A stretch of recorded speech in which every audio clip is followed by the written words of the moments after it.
Okay, student, good afternoon, and let's start with our academic session. So, student, today I'm starting my current affairs session for the prelims 2025. So, exam is just around the corner, and we have exactly at least 50-60 days in our hand to actually prepare ourselves completely for the upcoming prelims exam. So before I start my today's session, let me share with you a couple of important nuggets which are very essential for your overall preparation. And at the same time, student, there are some advice that I want to share with you before I start with my today's session. Point number one, this session that I'm going to take from here onwards are going to be those sessions which are been specifically designed for your upcoming prelims exam. So if you've been preparing for at least 1.5 year, and in fact more than that, then it's absolutely wise for you to do these sessions. If you are preparing for exam of the year 2026 or 2027, then I believe you need not to do these sessions. In fact, for 2026, you can do it, but after that or beyond that, I would definitely recommend that no need to do that. These sessions, especially as of now, which are being specifically designed for the upcoming prelims exam. Number one. Number two, session will be going to start from today itself, and of course I'm going to take these sessions up to at least 14th or 15th of May. And one more important area, there are at least 7 or 8 important topics that need to be understood by each and every one of us. It includes the Indian polity section, Indian economy sections, the geographical places and news, international relations. Apart from that, important area of environment and ecology, wildlife species, geographical places, science and tech area. So there are at least 7 or 8 specific area for our preparation, and of course it includes some important areas of the art and culture as well. But as far as I'm concerned, I'm going to put my energy onto those areas where there is a high probability of asking the questions. It's area related to Indian economy, area related to Indian polity, area related to other important aspects of environment, ecology, wildlife species, geographical places and news, and of course science and technology. So I'll be going to put my entire energy onto these areas.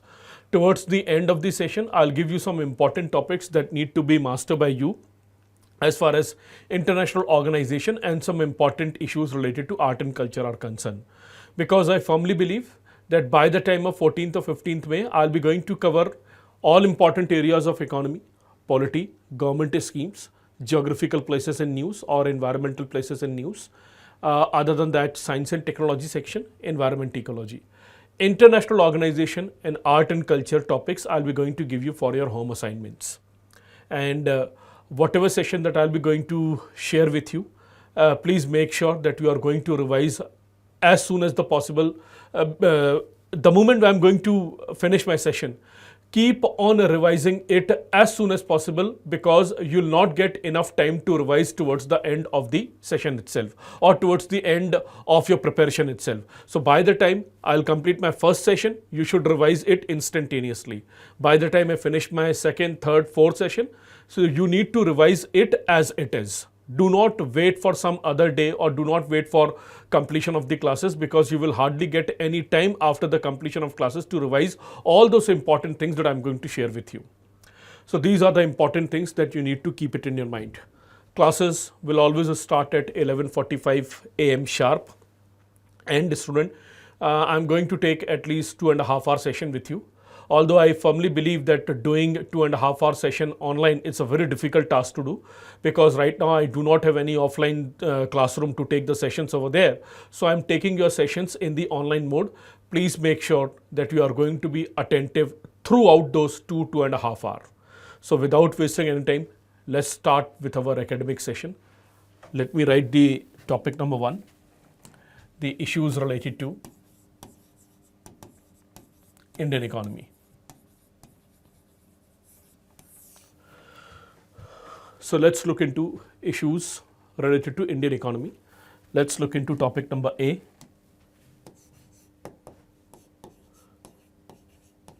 Monetary and fiscal policy issues. Let's look into the topic number A. The Indian economy sections, I'm going to divide it into 5 parts. The monetary and fiscal policy issues, industry infrastructure, labor economy issues, issues related to capital market, and some important announcement by government, and at the same time some miscellaneous topic.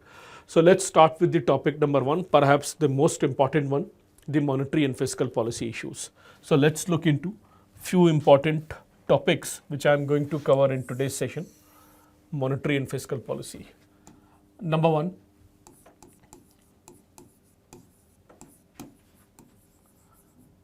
CRR and credit multiplier. Number two,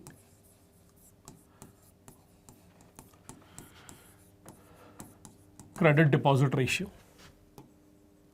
Number three,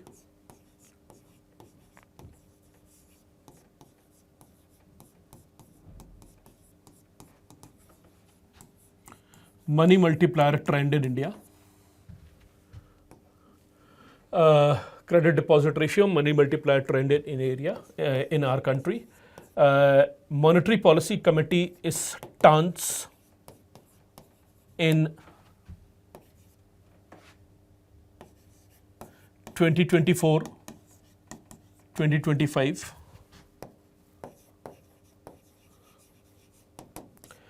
Credit GDP growth trend in 2024-2025. And last but not the least, I have written 5 topics over here. They all are integrated. They all are being well connected with each other. The CRR and credit multiplier, credit deposit ratio, money multiplier trend, MPC stance in 24-25, credit GDP growth trend, and last but not the least is fine tuning of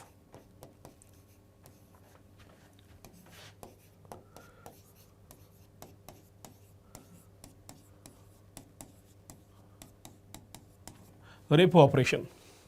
Fine tuning of repo operation. Fine tuning of repo operation means various different mechanisms of repo operation these days that RBI is been inculcating in order to promote the liquidity injection in our country. So you have these 6 topics. These 6 topics are there in your economic survey. This 6 topic theme are there in your Hindu, Indian Express learning as well. And these 6 topics are well integrated with each other. The problem of preparation any particular current issues is, number one, student, is the fact that these topics are being highly fragmented in nature. Sometimes a partial news was there related to this particular topic in January, and after that subsequent information is going to be there, let's say after 6 months, 7 months or 8 months. So preparing topic is not a difficult thing. The only difficult thing is if all like-minded topics are there, you need to have a close knitting of these topics. So what I'm trying to do in this session is not only going to teach you the concept, but at the same time, I will make sure that all those topics which are having a same sort of purpose, which are being directly interlinked to each other, are going to be get covered in the single particular orientation of the topic itself. This will prompt you to learn the topic very well and at the same time to revise the topic very well. So let's look into the topic number 1. All these 6 topics are well integrated with each other. Let's look into it one by one. So first of all, let me start with this topic, credit deposit ratio. So student, in January 2024, in the year January 2024, Reserve Bank of India red flagged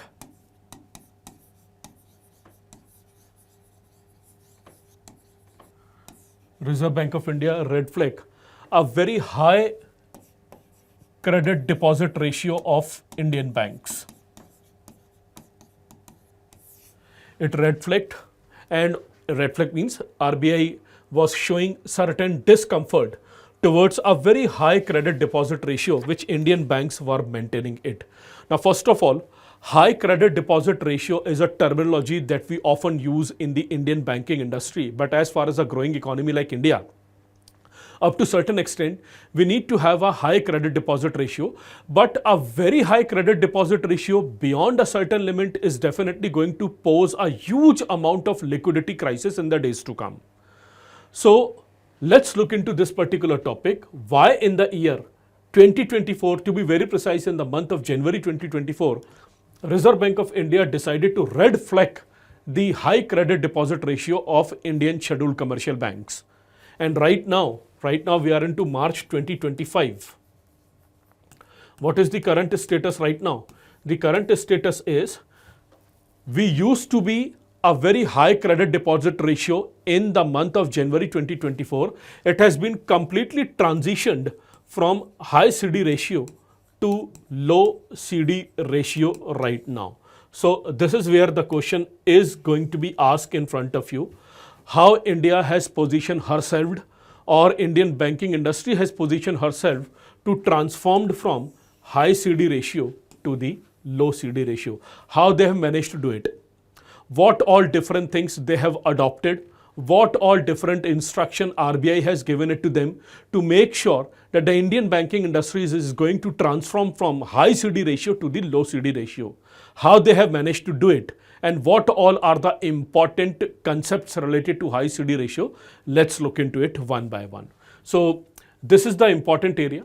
That India was having a very high CD ratio, and our Reserve Bank of India was showing a huge amount of alarmingness or discomfort related to it. Based upon that alarmingness, Indian Scheduled Commercial Bank had transformed herself from high CD area to the low CD area, high CD ratio to the low CD ratio. How they have do it? Let's look into it one by one. So first of all, what is credit deposit ratio? Before I proceed ahead in the session, student, please understand I am taking these sessions online. You people are not there in front of me. So you all have a different speed of understanding and different speed of writing as well.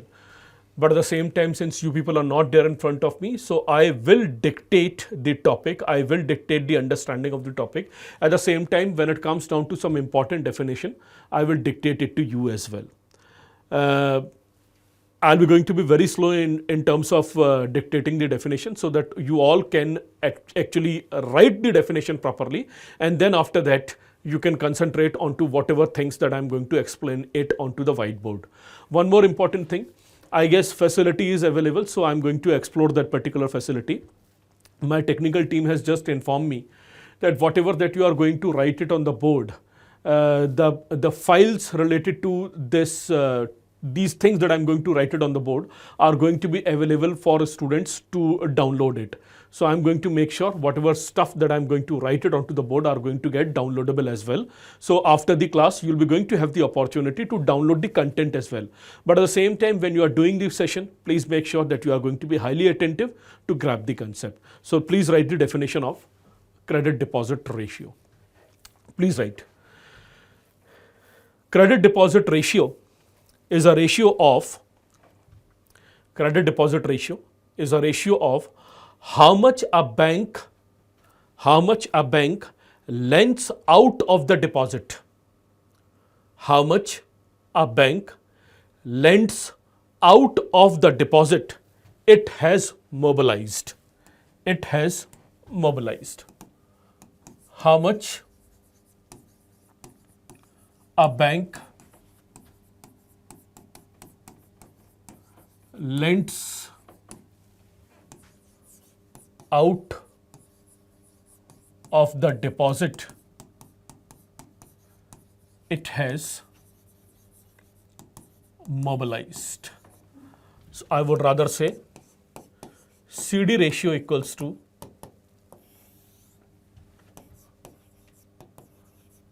total advances and the total deposit. So you have the total advances, total deposit, and since it's a ratio in terms of percentage, that's what total advances and total deposit and into 100. So in numerator, you have total advances, means the loan that the bank is distributing, and of course, they are distributing depend upon the total deposit they are garnering. So whatever deposit money banks are getting it onto their hand, which are the demand deposit that they are getting into onto their hand, how much of it they are distributing to their borrowers. This is what the CD ratio is all about. For example, let's say if a bank is going to have the 100 rupees demand deposit, let's say if a bank is going to have at least 100 rupee demand deposit onto their account, which means if they are going to have 100 rupees in various current account and saving accounts of the customer that they have opened up the account in the certain bank. So out of the 100 rupees, how much they have distributed it to the borrowers. So let's say if total deposit is 100 rupees and they have distributed 78 rupees to their borrowers, it means the CD ratio is 78. Now, one very important question. Which CD ratio you will clubbed as high and which CD ratio you will clubbed as low? I'll again repeat. Which CD ratio of the banking system you are going to consider as a very high, which is very alarming, and which CD ratio you are going to consider as very low, which is something very alarming as well, because in a growing economy like India, neither a high CD ratio nor a very low CD ratio is comfortable position. We need to have a balance of both of it. So first pertinent question that need to ask, which of the CD ratio that you are going to consider as a very high one and which of the CD ratio you are going to consider as a very low one? The answer to this particular question, I'll be going to give it to you later on. But one very important thing is, Indian banking industry was suffering from, or I would rather say, it was a self-inflicted suffering that Indian banking industry was having a very high CD ratio. They have transformed completely from high CD ratio to the low CD ratio. Let's look into the implications of high and low CD ratio. So,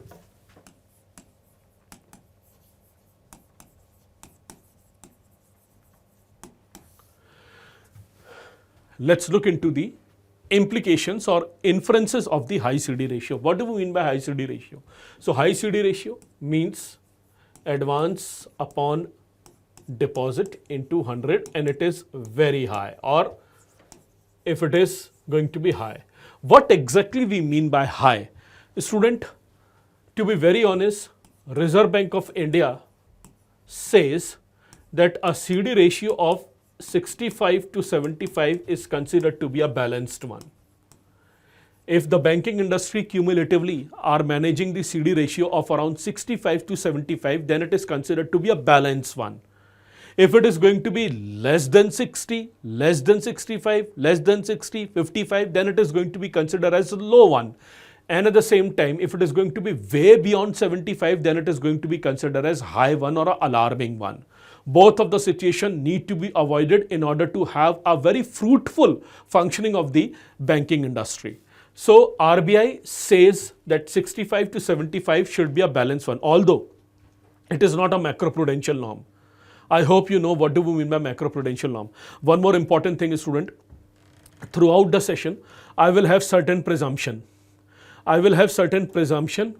Presumption number one would be that you are comfortable with various basic fundamentals, because you are doing a current affairs session and it's a crash course. It is not even a regular current affairs session. It's a crash course. And since it's a crash course, exam is just around the corner, I will have a presumption that you are comfortable with the basic fundamentals. And since you are comfortable with the basic fundamentals, I will take the liberty of just quoting few of the concepts which are related to your NCERT or your fundamentals, which I believe that you are aware about. So first of all, it is not a macroprudential recommendation. 65 to 75 is not a macroprudential limit. It is not a macroprudential limit. It is only a recommendation. It is considered to be, all those people who have dedicated their life to the Indian banking industry, they believe that 65 to 75 should be considered as a good one. Less than that, above than that, there is nothing called as a maxima or minima limit over there. But at the same time, 65 to 75 should be considered as balanced one. It is not a macroprudential limit. It is only a recommendation. Now coming back to the topic. when we are going to have a high CD ratio, I hope you all are comfortable with this mathematics over here. High CD ratio can be of two particular way. Number one, when there is extraordinary demand for loan, which means A is growing like anything, which means advances is growing like anything. Everybody is seeking loan. You are seeking loan, I am seeking loan, Ambani is seeking loan, politicians are seeking loan, IAS officers are seeking loan, everybody is seeking loans or seeking certain sort of advances, which we means extraordinary exuberance in the economy in order to have loan onto their account. This is situation number one. So naturally, if you'll be going to have very high credit demand, definitely banks are going to fulfill that credit demand by taking money from the market. So if you are going to have a very high advance, if you are going to have a very high demand for loan, then definitely banks would like to cater to it. And if banks are going to cater to it, then definitely CD ratio will go up. That's situation number one. Don't worry, I'll be going to write it. That's situation number one. And situation number two is if the deposits are going to fall like anything. If deposits are going to completely fall like anything, if banks are not in a position to raise enough amount of deposit. So if deposits are going to fall, then definitely CD ratio will go up. So these are the two important conditions. Let me explain it to you. For example, let's say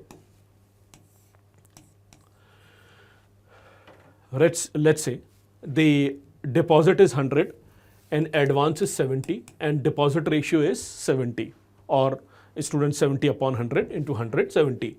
So let's say next year deposit come down to 60.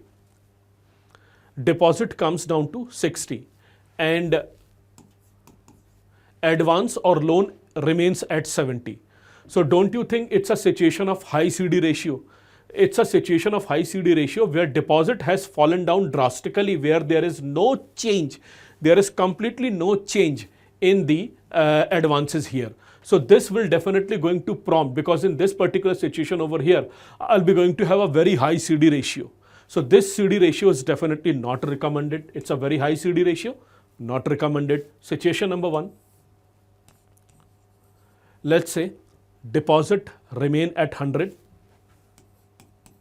advances at 70, and next year deposit turn out to be 500, and let's say, no, not 500, let me write it 100 itself. Deposit remain at 100 and let's say advances goes up to, let's say 400. Again, this is a situation of very alarming position, because here also you have a high CD ratio. I hope you are observing one number over here. Look at that. This is a high CD ratio, but this high CD ratio is to change in denominator, which is D over here. And here it is also a very high CD ratio, and this high CD ratio is to change in numerator, which is advances. So please understand, high CD ratio can be booked onto the balance sheet of a bank based upon two things. Number one, when there is extraordinary credit growth without having any deposit growth, or when there is extraordinary downfall in deposit growth without substantial increase in the advance credit growth. And both the situation need to be avoided, because in both the situation, the advances and deposit are not moving in tandem. They are not moving with complementary to each other. One is moving at the cost of another. And this is where Reserve Bank of India is going to red flag Indian banking industry if either only deposit is growing, or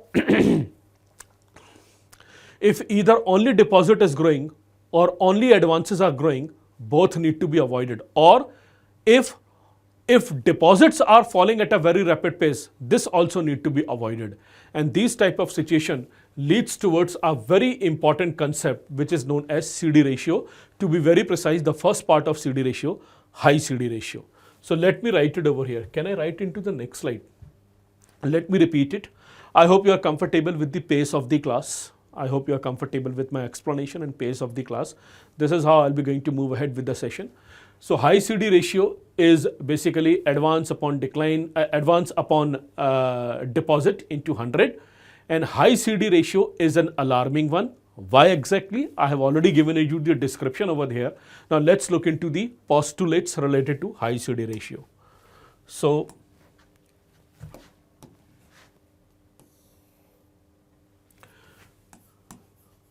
what are the reason for high CD ratio? So there are two proper reasons for high CD ratio. Number one, high demand of loans.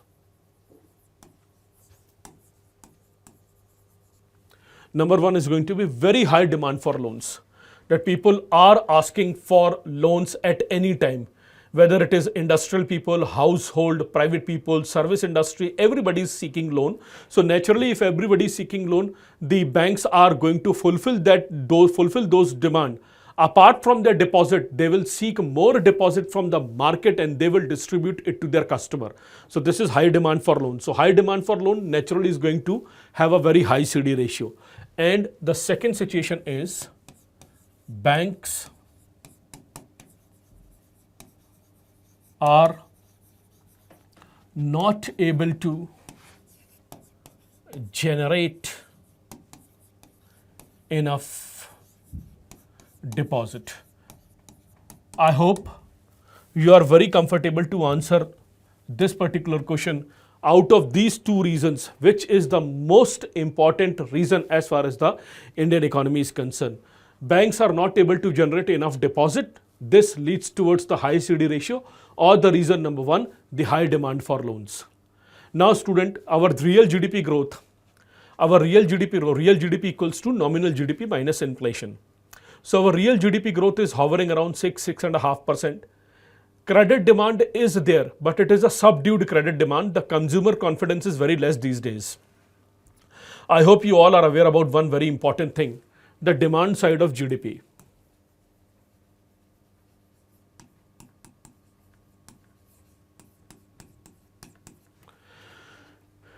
The demand side of GDP. So when we look into the demand side of GDP, you have C plus I plus G plus X minus M, isn't it? And we all know about one very important thing, that Indian economy is driven by consumption.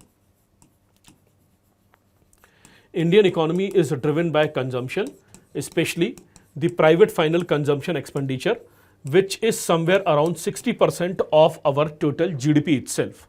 So whatever money that we are generating in one financial year, primarily almost 60% of it comes from the consumption economy or the consumption sector.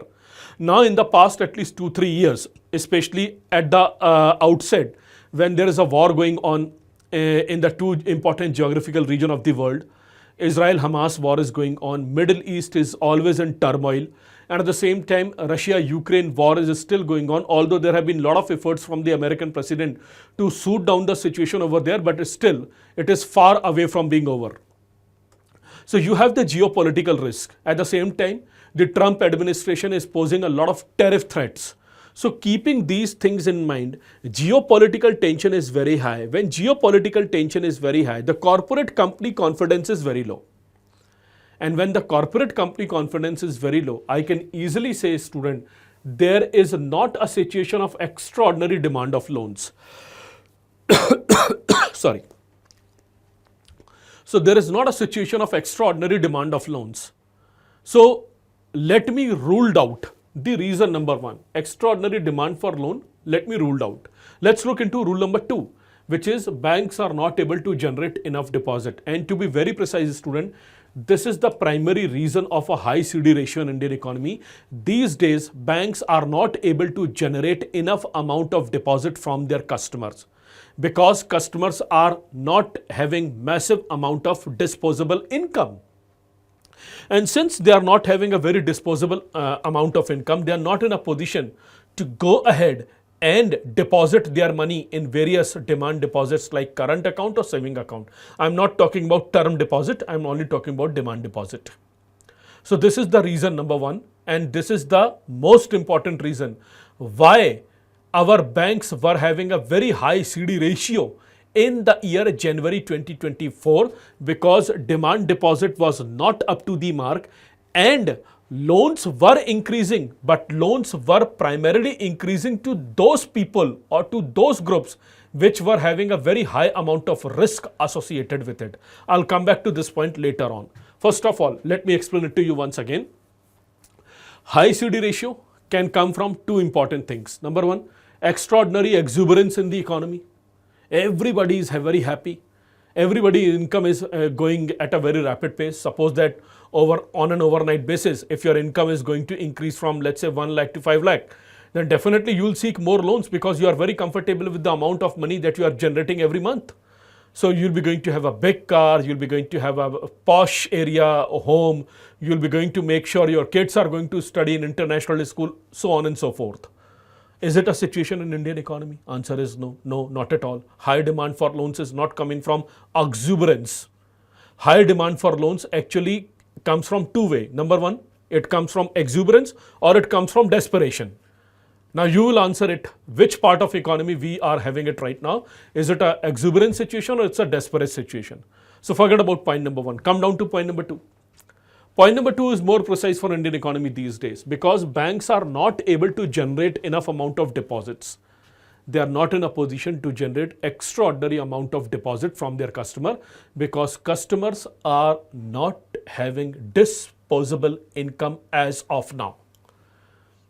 They are not having extra income because of the pressure of inflation and other reason, which I'm going to explain it to you later on. Because of so many reasons associated with the Indian economy, the Indian families are not in a position to have very high amount of money in their saving account, which means shrinking of demand deposit in the banks.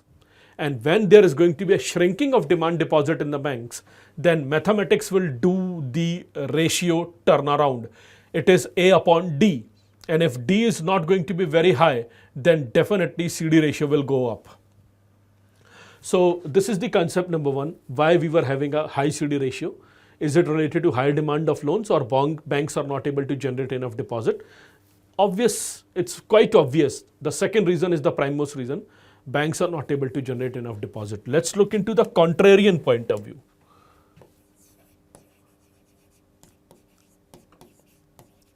How will you define the low CD ratio? What is going to be the situation of low CD ratio? Low CD ratio is basically depend upon low CD ratio means the A by D is showing a contrarian concept compared to the high CD ratio. So low CD ratio can be on one or two things which I'll be going to write it. Number one, a very conservative lending practice by the bank. Banks are not giving loan.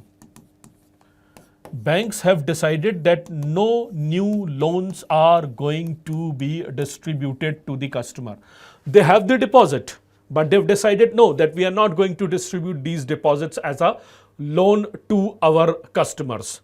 Whatever deposits banks are having it from the customer, it is known as primary deposit. And whatever money they are distributing to the borrower, it is known as secondary deposit. Primary deposit and secondary deposit cumulatively is known as demand deposit. It's a basic concept of your NCERT, which you all are aware.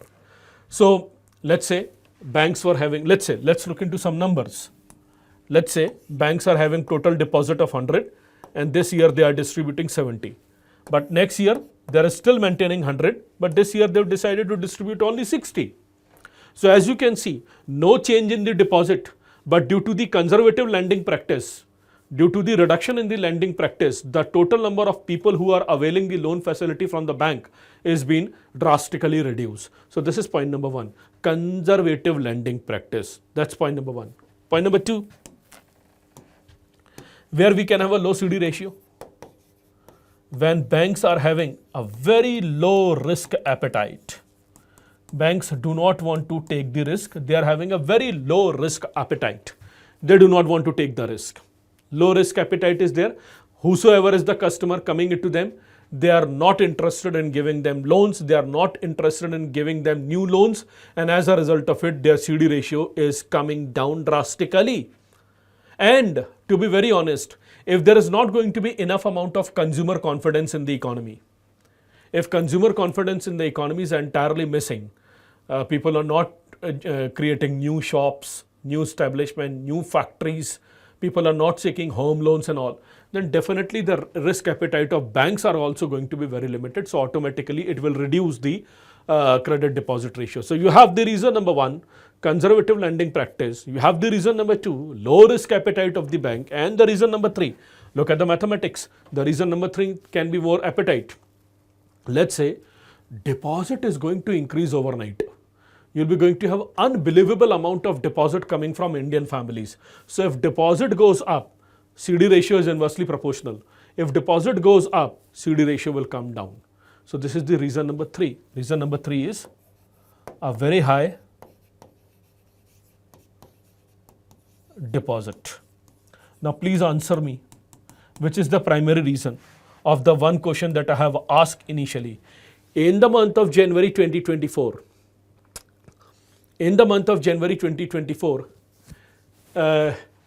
Indian economy was having a very high CD ratio from the bank's part.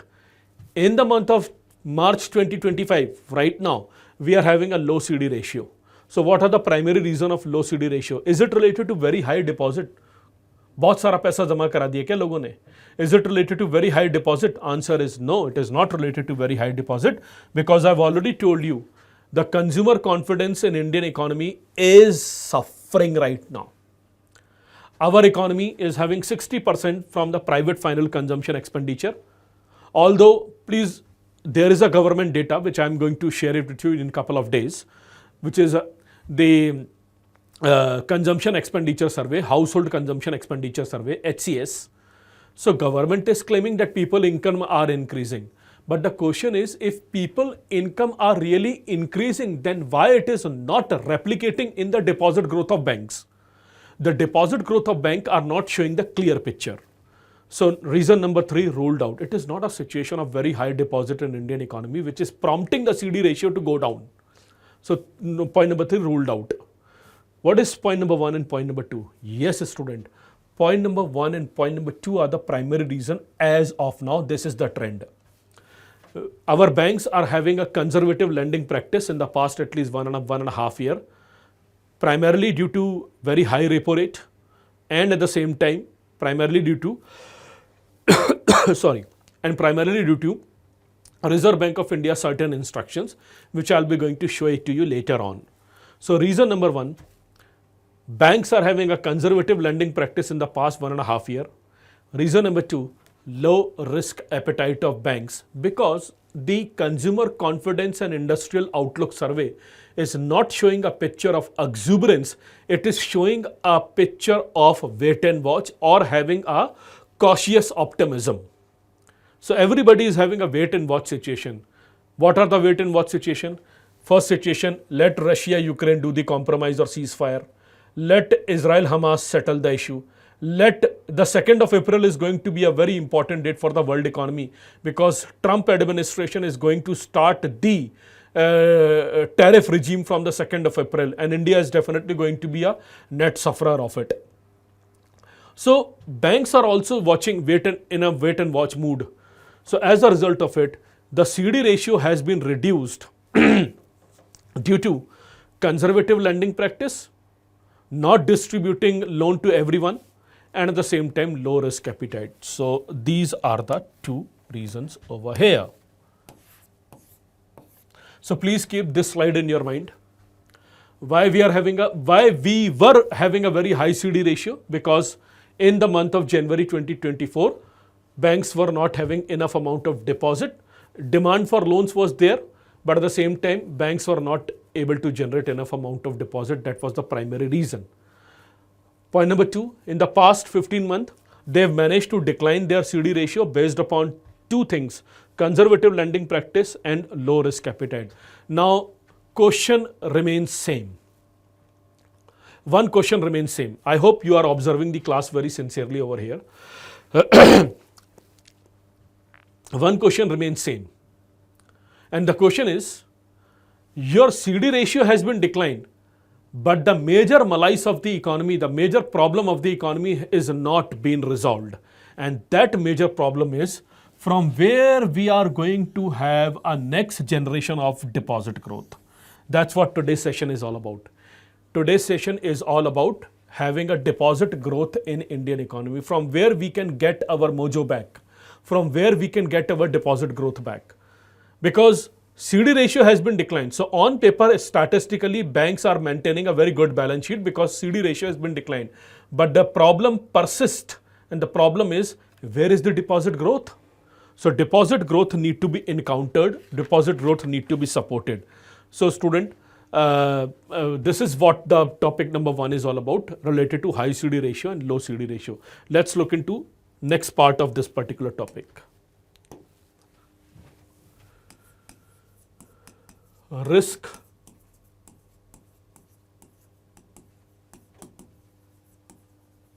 associated with high credit deposit ratio. What all are the various risks associated with the high credit deposit ratio? If Indian banking industry is having a very high credit deposit ratio and RBI is showing certain type of discomfort, we need to look into that particular discomfort. So please understand, in a growing economy like India, a very high credit deposit ratio is definitely going to unleash a situation of a credit crisis in the days to come. How come? Let's look into it. So first of all, what all are the high risk associated with the CD ratio, high CD ratio? Number one, student, if Indian economy is having a very high credit deposit ratio, then it is indicating towards the liquidity crisis, or it is indicated towards the futuristic credit risk crisis. Whenever we'll be going to have a very high CD ratio in our banking system, it may pose a challenge towards a liquidity crisis, it may pose a challenge toward the credit risk crisis. How exactly? Let's look into it. So please understand a very important point over here. If a bank deposit is only 100 rupees and last year banks are maintaining a good credit deposit ratio of 65, and this year itself bank deposit remain as it is 100, but they are maintaining a credit deposit ratio of 80. It means these 15 rupees, please understand, these 15 rupees are being generated by bank not from their deposit, not from the depend deposit. These 15 rupees are being generated from banks, from the market itself. And please understand, if market is aware about one very primary situation, that the banks are not getting enough amount of deposit, then under this situation, the market is going to charge a very hefty rate of interest towards the bank. They are going to charge a very heavy rate of interest. And since they are going to charge a very heavy rate of interest, the bank's net interest margin will collapse. And all those people who are taking extra money from bank, or all those people who are taking more advance from bank, if they are not putting it back from extra deposit, it means they are also in some sort of financial crisis. Therefore, they keep on asking for more loans. And if this type of situation is going to be there, where people are keep on asking for more loans and there is not enough amount of deposit growth, it is the indication, it is the symptom of the upcoming liquidity crisis or upcoming credit crisis. I'll explain it to you in this manner. Let's say there is one bank. Let me write it over here. Let's say there is one bank, ABC. And this bank is only having 100 rupee of deposit. Let's say 100 rupee of deposit is constant. So they are seeking this extra 15 rupees from the market. And if they are seeking these extra 15 rupees from the market, it is definitely going to be at higher rate of interest. And higher rate of interest will definitely going to have impact on the margin, because net interest margin of a bank will definitely going to get reduced. Suppose that, student, let's say you are doing a work of, let's say a Mahajani work you are doing. Mahajani work means you are giving loans on interest, or you are giving cash on interest to certain type of people. So people will come to you and will say that I'm going to have a 10%, I'm going to have cash from you at the rate of 10%, and you are giving those cash to that particular concerned person. But at the same time, you are also bringing certain type of cash from the market. You bring 100 rupees from the market, you distribute that 100 rupees in the market. What you are bringing it at 8%, what you are distributing at 12%. So this 8-12 difference, which is 4%, is your net interest margin. Now, if somebody is having the idea that you are finding it difficult to generate enough amount of money, then they are not going to give you money at the rate of 8%, they will give you money at the rate of 10%. So definitely your margin will shrink. And I hope you all are aware, in the banking industry, one of the most important parameter to judge the profitability of the bank is the net interest margin. Banks are not about profit. Banks are all about margin. Banks will never have problem of cash because people will come, government will help them, Reserve Bank of India will help them.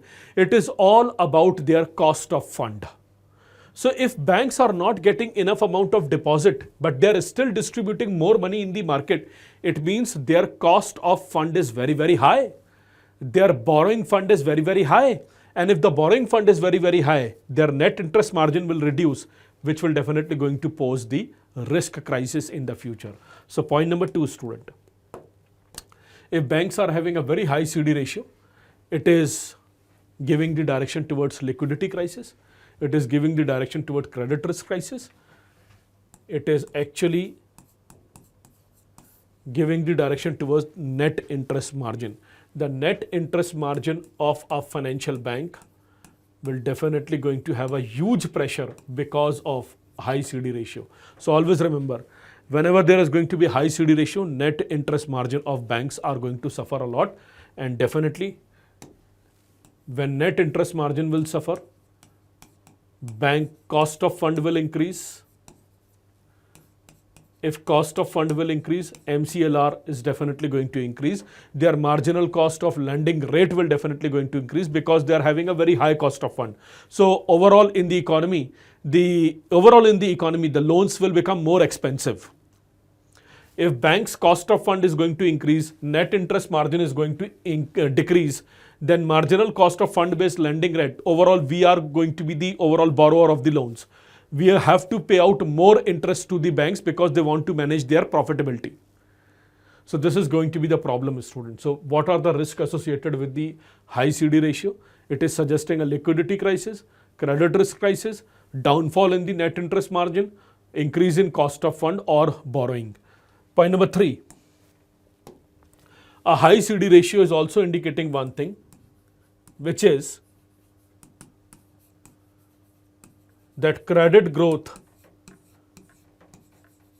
is having a far greater speed than the deposit growth. Credit growth is a far greater speed than the deposit growth. It's quite understood. High CD ratio means the advances upon deposit. So if deposits are going to be growing at a slow pace, and if credit is growing at a very rapid pace, so it is definitely going to create enough amount of divergence. The divergence will be very high, na? So you can easily look into the number. Let's say deposit is 50 and let's 100 ही रखते हैं. Let's say deposit is 100, credit is 60, which means loan is 60. Next year it goes to 200, but this goes to 150. So here there is a complete change in credit deposit ratio. Here the credit deposit ratio is 60. Here the credit deposit ratio is 75. Although there is a massive increase in deposit, but increase in credit growth is far ahead compared to the deposit growth itself. Deposit growth is definitely doubled, but here the credit growth is more than double. So point number 3, student. What all are the risks associated with high credit deposit ratio? High credit deposit ratio is indicating that the credit growth is far ahead than the deposit growth, which means there is a divergence in both of them. And please understand, you all are a student of numbers and mathematics as well. Any type of divergence in the ratio is going to be alarming one in the days to come. So this divergence need to be definitely avoided. And reason number 4th, although I have already shared with you, but I have to write it in a new slide so that we can move on to the next area of understanding. Number 1, Why we have a risk associated with a high CD ratio? Liquidity crisis, net interest margin pressure, credit growth is outpacing the deposit growth, and of course cost of fund is increasing at a rapid pace. The primary reason is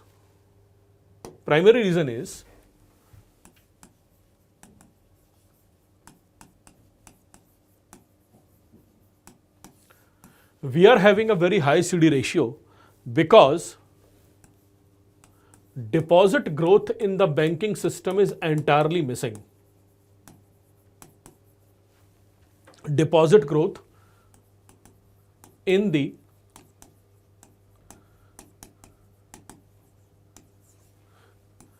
banking system is very slow or been entirely missing. This is the primary reason. Forget about these 4 reasons, student. These are quite traditional one. Liquidity crisis, margin pressure and all these things. These are the risk associated with it. But one thing that we need to understand, why we are having a very high CD ratio, what all are the risks I have already shared with you. But one of the primary reason we need to address the major issue, and the major issue is why we are having a very high CD ratio, which is ultimately posing a futuristic risk as well, because we are having a high CD ratio in the past at least 2, 3, 4 financial year, because deposit growth in the banking system is very slow or been entirely missing. Now the question to each and every one of you. I am sure I am not going to get the answer because I am taking the online session over here. Taking online session is a very difficult job, student. You just need to have the camera in front of you. Camera is the only person who's been understanding. I am considering this intangible person to be a tangible one. So it's very difficult na, to take the online session over here. You people are not there in front of me, but at the same time, student, I'm teaching out here in a new system. We don't have a offline classroom, so I have to take online session with you. Somehow we will manage and somehow we all will sail through. I hope the learning part is never going to be get missing. Although banking system is having a missing of deposit growth, but the learning part in our session was never going to get missing. So coming back to the topic. High CD ratio. High CD ratio in our economy of the fact that deposit growth in the banking system is very slow or been entirely missing. The question is, why deposit growth is missing? The answer to this particular question is, number 1, due to inflation. Due to inflation, household disposable income has been drastically reduced, and as a result of it, these families are not generating or going to the banks to generating the demand deposits. Reason number 1. India is having a very high inflation on ground. Please, student, there is one aspect of economy which has been available in the economic survey, which is all about the data, which is all about CPI, inflation and all. When we are going to look into those important type of data available in the economy, then we will come across that on paper we are having a very moderate inflation of around 5-6%, although it should be somewhere around 4%, but even if 5-6%, it somehow seems to be manageable. But we all know the ground reality is entirely different. So one of the primary reason why we are not having enough amount of deposit growth, which is leading towards a high CD ratio, is because of the inflation. Inflation is killing the disposable income of Indian families, and as a result of it, Indian families are not generating enough amount of demand deposit. For example, there is a famous law in economics, Angel's law. And what does Angel's law say? Angel's law say one very specific thing, as people income increases, if family or household income is going to get increased, if people's income is going to get increased, then families' proportion of expenditure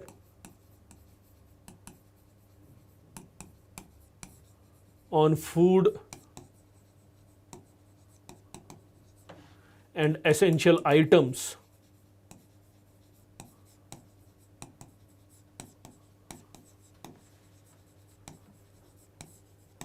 are going to reduce, isn't it?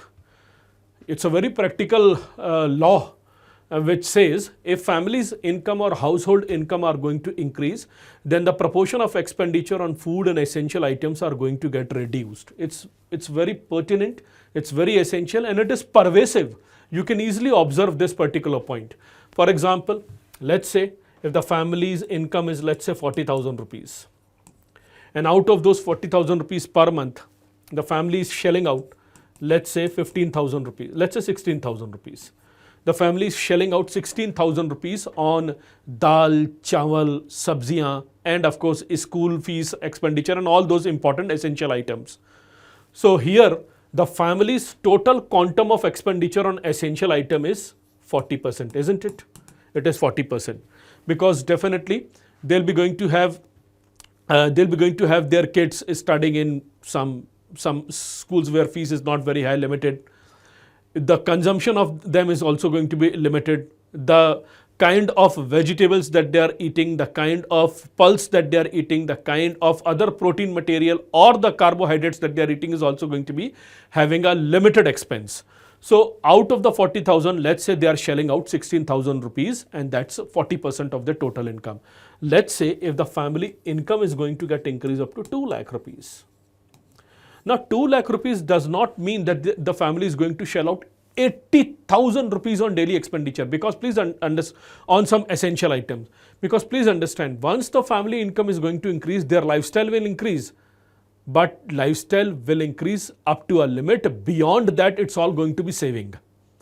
So if the family income is going to be 20,000 rupees, then they are going to shell out, let's say they are going to shell out 40,000 rupees. For example, till yesterday, they were consuming, let's say, rice, which is, let's say, 60 rupees a kg. Now, since their lifestyle has been increased, they've got enough income, maybe they'll be going to consume basmati. Maybe they'll be going to consume, let's say, rice at the rate of 100 rupees per kg. They'll be going to have improvement in their lifestyle. They'll be going to have more expenditure onto essential item, but quantum wise, proportion wise of their income, that expenditure is going to be limited. So here family is shelling out 40,000. Earlier 40,000 they were monthly income. Now their 40,000 is total expenditure on essential item. But out of their total income, it is only 20%. And that's what Angel's law is all about. If family's income is going to get increased, proportion of expenditure on food and essential item are going to be reduced. It's a very simple understanding of our economics law, Angel's law. But here comes the catch. We always look into the income part, 40,000 to 2 lakh. We never look into a 700-pound gorilla that need to be addressed, and that is inflation. Inflation eats up your saving. Inflation eats up to your savings. So here in our families, in the past at least 4 or 5 years, especially after Corona, people incomes have not drastically increased, but inflation is having a double jeopardy on them. Their income has not been increased, but at the same time inflation is taking away their income. So as a result of it, people are not in a position to go back to their demand deposit or deposit more money onto their current account, saving account. In fact, whatever term deposit they have, they are even breaking those term deposit and running their family household expenditure. So reason number one, why we are not having enough amount of deposit growth in the Indian banking system in the past at least 4 or 5 years. Reason is quite apparent. Answer is inflation. अब government क्या कहती है? Government कहती है inflation 4-5% है, लोगों की income बढ़ रही है. Look, government is not going to give us the real picture. We all aware about it. The facts and figures are not going to give the real picture. There is a very good statement which I am sure you must have heard about, that if you are going to torture a data beyond a limit, if you are going to torture, if you are going to do all the jugglery in the data itself, statistics itself, if you are going to do a lot of torture with the data will start accepting all those things which you really want that data to accept. You keep on putting some new ratio here and there, and the banking system will say everything is going fine in Indian economy. Answer is no, it's not. Please understand, inflation is eating away our disposable income, as can easily be understood by the phenomena of Angel's law itself. So one very important reason is, student, inflation. Inflation is eating away disposable income capacity. Number one. Reason number two. Reason number two, should I write it over here? Let's go to the next slide. So let me write why deposit growth is slow. Reason number one, I have already written, inflation. Reason number two is equity market, capital market.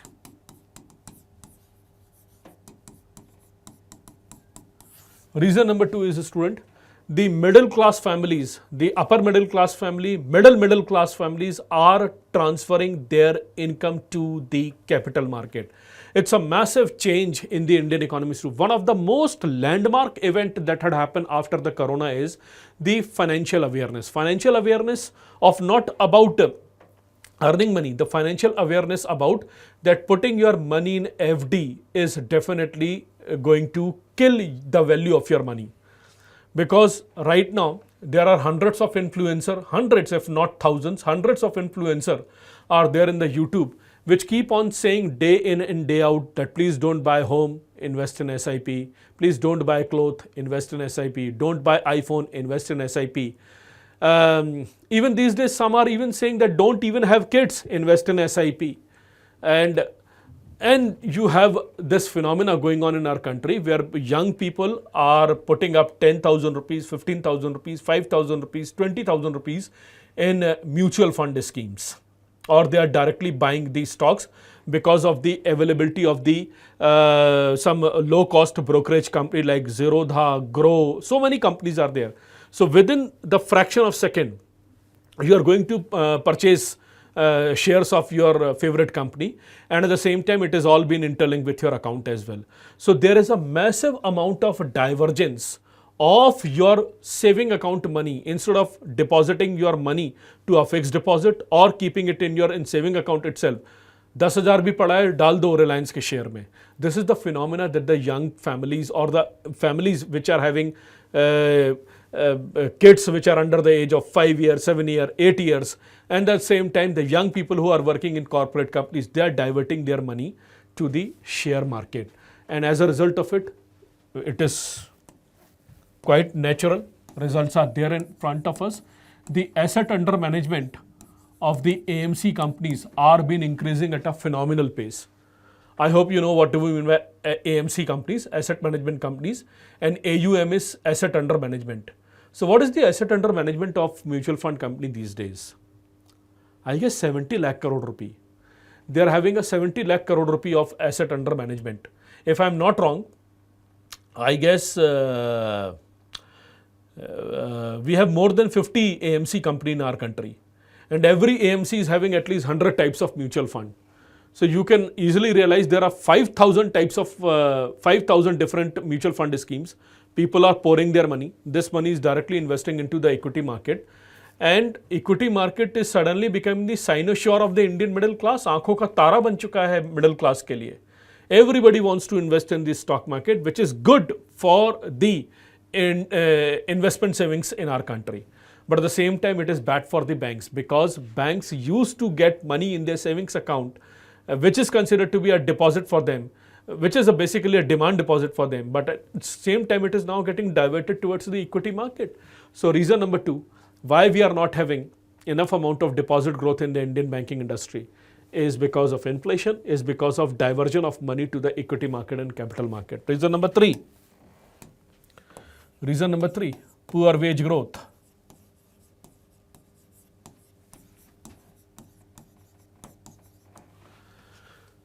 Reason number three, student, poor wage growth. What do we mean by poor wage growth? Poor wage growth is quite understood. Although government is going to refute this claim, because government is saying that as per the periodic labor force survey, which I am going to share with you later on in our upcoming sessions, government is saying that our periodic labor force survey is showing a good amount of growth in the labor economy. More and more people are joining the white collar jobs. the EPFO registration are on increase. So people are getting regular jobs. So why are you saying that people are not having enough amount of wage growth? Let's look into the larger picture. The larger picture is, a student, if we were having enough amount of wage growth, then rural area would not have been asking for Manrega enrollment more compared to what it used to be in the pre-corona era. In the post-corona era, the demand for Manrega has been increased because in the urban area, wage growth is not very high and inflation is not giving them enough chance to the labor community to save those monies. So therefore, they have migrated back to their hometown or home village, and they are seeking the Manrega jobs over there. So one very important point over here, student, is why we are not having enough amount of deposit growth, because there is very poor wage growth. अब जब wage ही नहीं होगी, income ही नहीं होगा, तो deposit क्या कराएंगे फिर? So this is the reason number 3, poor wage growth. I'll give you one more example. In the year 2019, student, Nirmala Sitharaman decided to reduce the corporate tax, isn't it? Nirmala Sitharaman decided to reduce the corporate tax.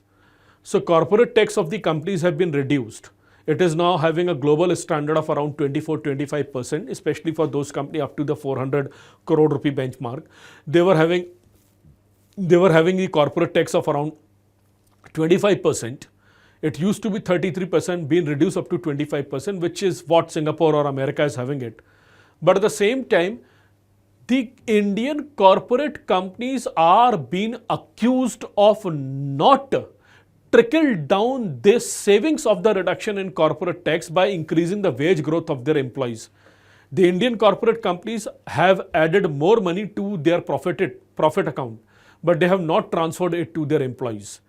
And as a result of it, student, overall in our economy, we are having a very poor wage growth.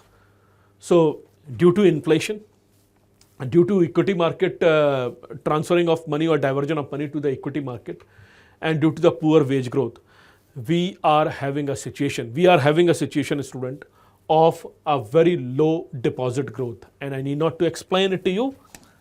If we are going to have a very low deposit growth in our country, it is definitely going to have a very high CD ratio. It is going to have a very high serious CD ratio. And one very important point that I want to share with you. One very important point, high CD ratio is also going to pose the ALM crisis. High CD ratio is also going to pose a ALM crisis. ALM crisis stand for the asset liability mismatch, because it is understood, if banks are finding it very low deposit growth, then they are definitely generating money from the economy, money from the market itself, and that money at a higher rate of interest. So if they are generating money at a higher rate of interest, it means they have a liability problem. And if they are distributing it to their customer, and that customer which is still having inflation problem, wage growth problem, and other problem of income, then he may be going to end up as the NPA. And we all know, if assets are not going to be returnable on time, then liability is going to have a complete dominance onto the asset. And if liability are going to have a complete dominance onto the asset, it is known as asset liability mismatch. So what is ALM? ALM stands for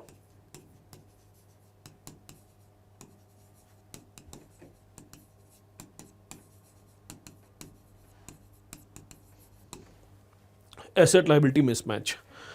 So this is where, a student, we are having a situation of the asset liability crisis, asset liability mismatch crisis. Maybe it is not right now. In the year 2017, Indian NBFCs were having an asset liability mismatch crisis, but as of now, Indian banks are being in complete control, but they used to have a very high CD ratio. And how their CD ratio has been declined, how their CD ratio has been under control, there is a proper case study for it. So let's look into that particular reason as well.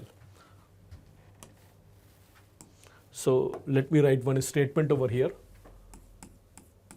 How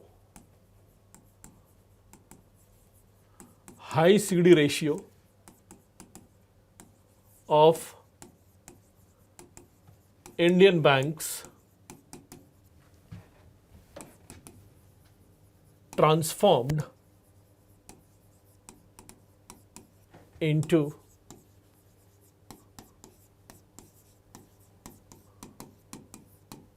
low CD ratio. How high CD ratio of banks transform into low CD ratio? In the month of January 2025, January 2024. In the month of January 2024, Indian banks were having a high CD ratio, but right now they are having a low CD ratio. So how this transformation really had happened? So let's look into this transformation from high CD ratio to the low CD ratio. Let's look into it. First of all, please understand a very important area over here. Look, student, the bank's credit are of 5 type. The gross bank credit are of 5 type. If banks are going to distribute loans to their borrowers, to their customer, it can be of 5 type, commonly known as the gross bank credit. Number 1, they will distribute loan as a non-food credit.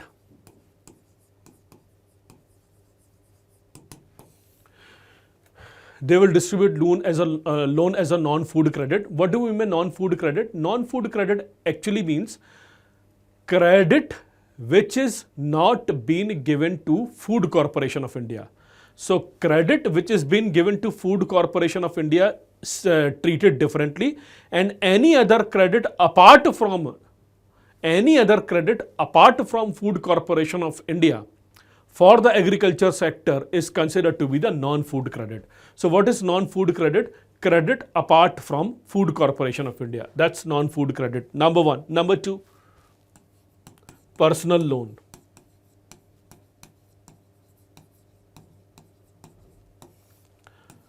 Number 3, credit to MSME. Number 4, credit to industries. Number 5,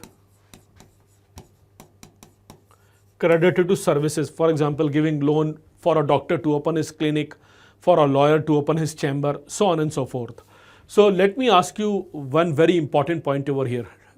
Please ponder upon it. Out of all these 5 areas, which particular area was RBI more concerned about? Because our banks were showing extraordinary amount of credit growth. Deposits, they were not having it. They were hardly having any deposit growth. I have already explained you that banks were not getting enough amount of deposit growth into their kitty. But they still are having a very high credit growth, which was actually being red flagged by the RBI. So out of these 5 loans, which particular loan is considered to be very alarming one for RBI to control the high CD ratio? Or in contrary, out of these 5 loans, which loan, if it is going to be increased at a very rapid pace, will have a chance for very high CD ratio or to create a very high CD ratio? Think upon it. No, I'm not going anywhere. I'm just giving you a pause of 10 seconds.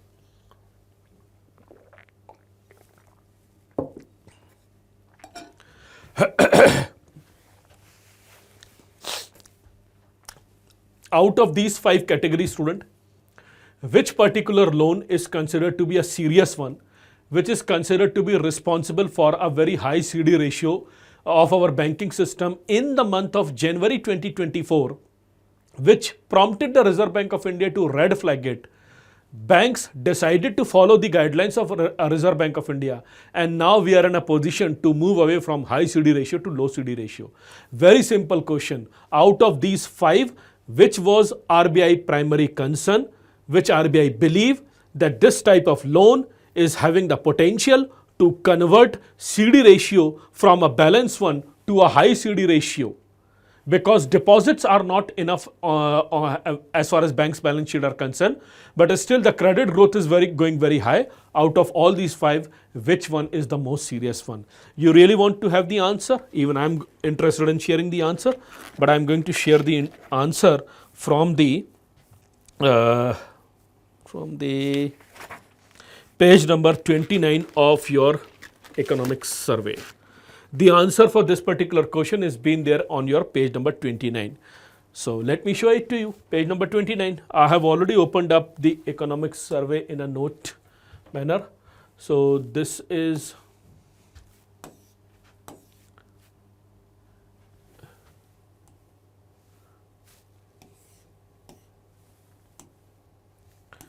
page number 36. Let me show it to you. Page number 29. Everything is been very precisely given in page number 29. Let me show it to you, because the moment I'll be going to have this mnemonic in front of you, showing these images, showing these content will definitely going to make you more alarming towards the content. Otherwise, you must be wondering, why am I sharing these concepts?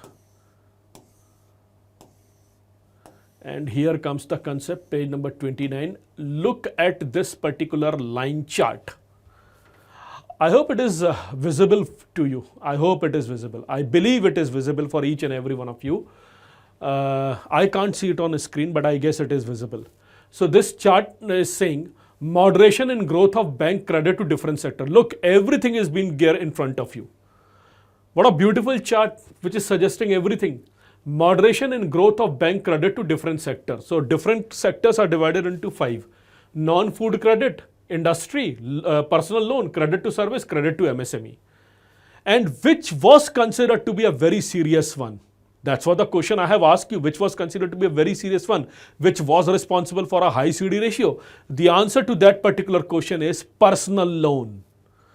Personal loan is a very serious problem, student. Look, please understand. Can I go back to the slide? Then I'll come back to this particular point. The answer to this particular question is personal loan was the major responsible factor in the past 2 to 3 years, which is prompting a very high CD ratio of bank. Why exactly? Let's understand it one by one.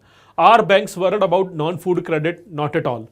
Because they are not worried about non-food credit, because state government, central government gives enough amount of subsidy to the agriculture sector, and they are having a belief that their loans are going to make a comeback.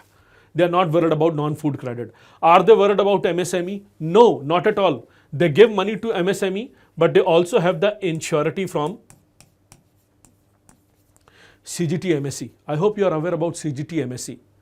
Look, student, although you people are very limited in number that who are doing the sessions with me, but please understand, if you are not at all comfortable with these type of concept that I'm writing it right now, then please think very seriously about your prelims exam now. Because if you are not comfortable about these type of agencies, it means throughout the year you just have done the formality of reading NCERTs and all. You have not gone beyond it.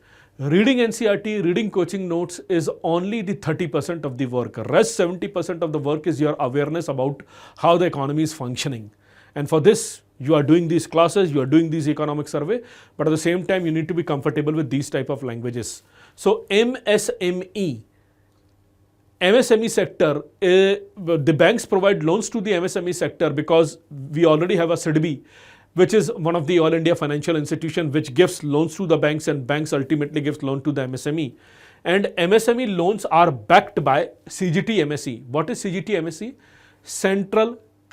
The Central Credit Guarantee Trust for Micro and Small Enterprises.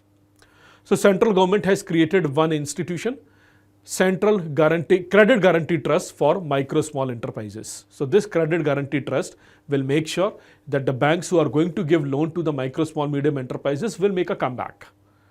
So it's almost like a credit linked subsidy scheme under which the banks are providing loan to MSME. Do they have a problem in distributing loans to industry? Not at all, because industry may flunked up, but we already have insolvency bankruptcy code. A very tough norm of insolvency bankruptcy code is there. And after the 2015 asset quality review of Reserve Bank of India, the NPA provisioning norms have become more strict. So banks are not at all worried about these type of loans. They are worried, but not compared to the other type of loans which are related to the personal loan, and similarly for services as well. What banks are more worried about? Banks are more worried about personal loans. Why exactly? Because personal loan has no collateral. your income has been reduced due to corona, due to the loss of job, due to the loss of income, you are going to have a personal income, personal loan are going to available at the half an hour time interval or in a 1 hour time interval directly to your account. And if you are going to have those 10-15 lakh, then at the same time you are taking those personal loan because you are already having a problem of your credit worthiness and you are already having a problem of credit crunch in your family, therefore you are going for a personal loan. And these personal loans are going to be the next generation of NPA problem in our country. So therefore, student, Reserve Bank of India had said to the banks in our country, I'm talking about January 2024, that look banks, your CD ratio is very high. It is not due to non-food credit loan. It is not due to MSME loan. It is not due to industrial loan. It is only due to personal loan. So Reserve Bank of India has taken a very wise step and they have decided to increase the risk weight of personal loan.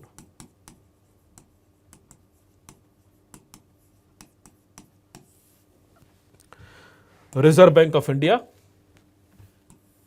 in the year 2023 and 2024 decided to increase the risk weight of personal loan.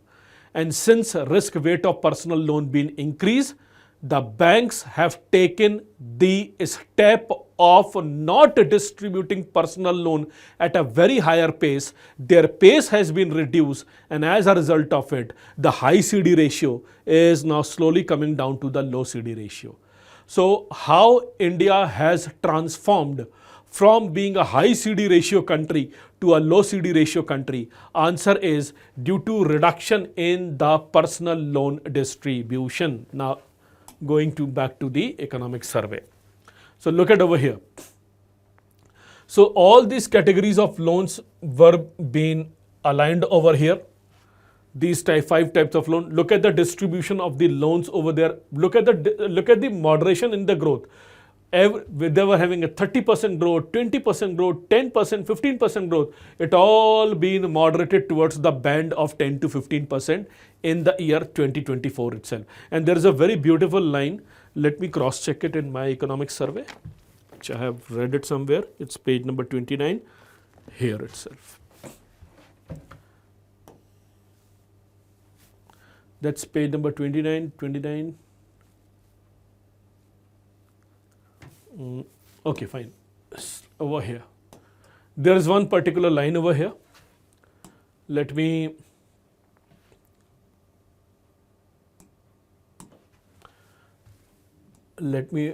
draw it over here.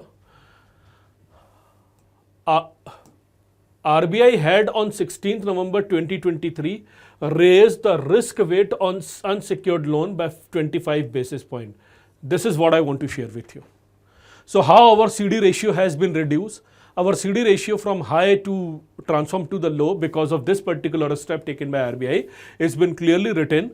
RBI had on 16th of November 2023 raised the risk weight on unsecured retail loan. Unsecured retail loan means personal loan. Unsecured retail loan, the credit card loan, personal loan, unsecured retail loan by 25 basis points. So if the risk weight is going to get increased, the banks are going to be very cautious, because every time they are going to give a loan as a personal loan to someone, their risk weight is going to get increased. So they've decided to reduce their exposure towards the unsecured retail loan, and as a result high CD ratio comes down to the low CD ratio. Deposit नहीं आया, deposit में कोई growth नहीं आया, वो बढ़ाना ultimate job होगा RBI का और banks का भी, लेकिन डिपॉजिट नहीं आए. But at the same time they decided to reduce the CD ratio from high to low by making sure that the unsecured retail loans are going to have a very limitation of only around a 25 basis point reduction. So this is a very important parameter, student, that we have to look into. This is what the essential one. So what's the particular question in front of you? How CD ratio of Indian bank transform into low CD ratio? The answer is by increasing the risk weight of personal loan. And the moment risk weight has been increased, the growth of loan or the credit growth, been reduced drastically, and as a result of it, the credit deposit ratio is now well balanced. So this is what the story of the reduction of high CD ratio to the low CD ratio in our country. And one very important point, please understand. One very important point, please understand. The CD ratio has been reduced from high CD ratio to low CD ratio, not because of the growth in deposit. It only been reduced, or it only been shrinked due to the overall reduction in the exposure towards the personal loan, or due to the tight liquidity that has been created by the banks, and as a result of it, high CD ratio converted into the low CD ratio. But the problem remain as it is, and the problem has not been answered. What is the major problem? The major problem is, congratulations to the banks that they have reduced from high CD ratio to low CD ratio. But the major problem for the overall Indian banking economy is still there, and that is, where is the deposit growth? We have to look for the deposit growth itself. So deposit growth is the most essential thing, and for this deposit growth, we need to put our entire focus onto the second important topic, and that is CRR and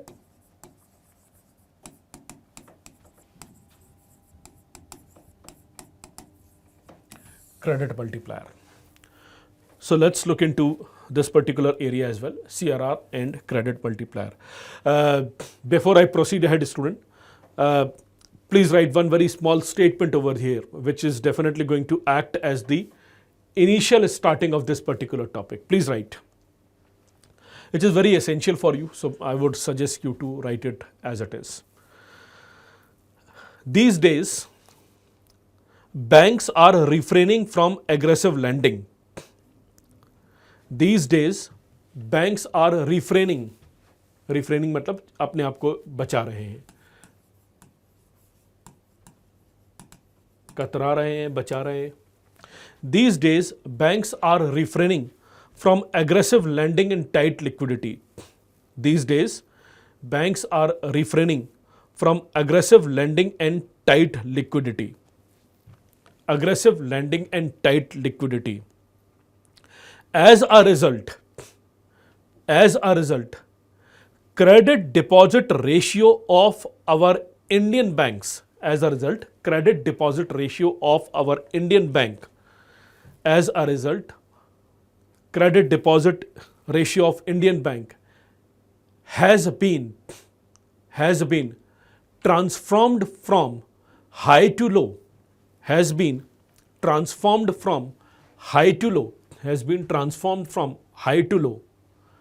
But the larger problem of deposit growth,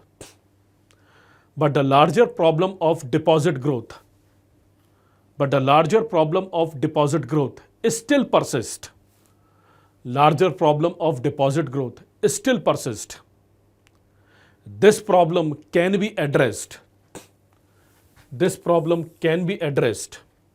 This problem can be addressed through. This problem can be addressed through improvising money supply. Can be addressed through improvising money supply. Improvising money supply. Improvising money supply, and by adopting the fundamental principles of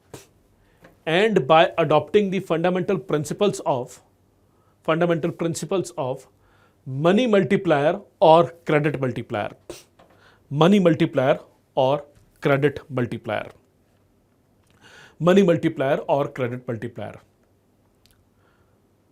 So this is a very important statement, because based upon this statement, I am at a position to shift towards my second topic of understanding, the credit multiplier, the CRR, and of course the credit multiplier. Before I proceed ahead, look student, we have seen the CD ratio, and CD ratio is all about the advances and deposit.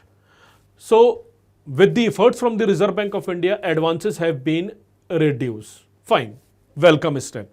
Advances have been reduced because exposure towards the personal loan been reduced due to the fact that risk weight has been increased onto the personal loan. So as a result of it, the credit deposit ratio transformed from high to the low.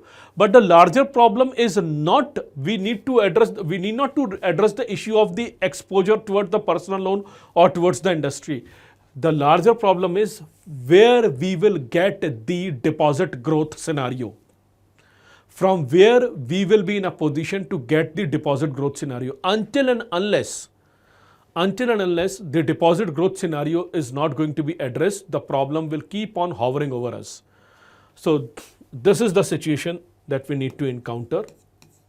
Deposit growth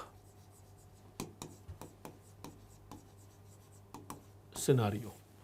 So how we are going to have a situation where deposit growth is going to get increased? Let me give you some arbitrary 2 or 3 points. You will answer it which one is going to be more interesting one. So how we can have a deposit growth in our country, student? We can have a deposit growth. Banks are asking for deposit growth. Step number 1, banks should introduce a lot of financial intermediary products.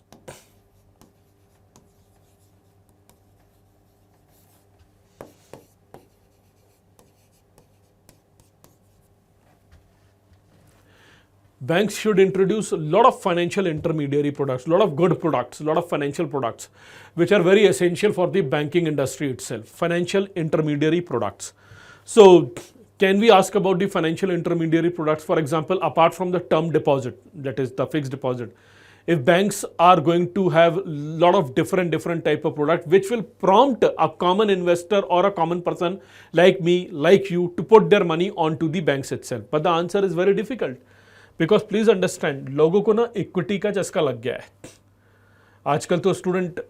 If I am not wrong, these days the young people they are studying in college, they are doing their education and all, but at the same time they are also doing option trading, which is a very difficult trading, which is a very difficult one to do. Even I have experimented with the option trading and I have burned my hand. Because of the fact that during the period of Corona, I have realized, oh, there is something called as derivative trading. And derivative trading is a very difficult thing to have. So, asking that particular young person to stop doing derivative trading and put their money into some financial product, it's a very difficult thing to have. And that too in a banking product which is almost like a term deposit, maybe a recurring deposit, maybe a financial fixed deposit. And please understand, every bank has certain limit. Because if they are going to give a very high rate of interest to their customer, as far as fixed deposit is concerned, definitely they'll be going to have a pressure on their margin. So they cannot give you very high degree of the rate of interest. So this financial intermediary products, there are n number of financial intermediary products, but they are more or less market oriented. Banks are not going to become the actual beneficiary of it. What is primarily required is the banks need to have a demand deposit. Banks need to generate the deposit growth because banks are having the potential of being a money multiplier. If banks are going to have more money onto their account, they can act as a massive degree of money multiplier. Unfortunately, it's not going on these days. So, in terms of the deposit growth scenario, if banks are going to introduce a lot of financial intermediary products, then only we can think about it. But as of now, it has been entirely missing. Or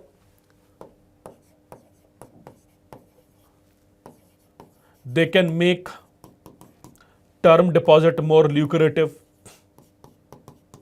a very unlikely case, because there is a limit to make term deposit very lucrative. Beyond 7%, 7.5%, 8% maybe, they cannot say to their customer that please give it to us your deposit, please give it to us your money, we'll be going to give you 10%.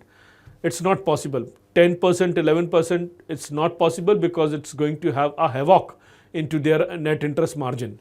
So, financial intermediary products, they cannot introduce, they cannot ask for some very high rate of interest term deposit. And as a result of it, the CASA account will definitely going to be entirely missing. Now the only thing is, after having no chance of promoting financial intermediary products or having a very high rate of interest term deposit, which is the only thing that can really prompt a deposit growth scenario in our economy. And that only thing is, a student, the Reserve Bank of India as well as the banks should understand the principle, should look and promote the principles of credit multiplier again and again. Money multiplier and credit multiplier, a basic fundamental of the functioning of the economy, need to be looked into in order to make sure that we are going to have a new generation of deposit growth in the days to come. So deposit growth is the need of the hour. Why do you need a deposit growth? Deposit growth is definitely going to act as the money multiplier, and the second thing is, after having a deposit growth, the banks are going to have a very balanced CD ratio. So maintaining a very balanced CD ratio and having a very fairly high degree of CD ratio, and at the same time making sure there is going to be enough amount of deposit in the banking system, we need to make sure that banks are going to promote the idealism of the credit multiplier. Reserve Bank of India has already taken few baby steps towards promoting the idea of credit multiplier or money multiplier. Let's look into the details of it. So before I proceed ahead with the credit multiplier and money multiplier, let's look into one very important concept, one very essential concept, and that is currency in circulation.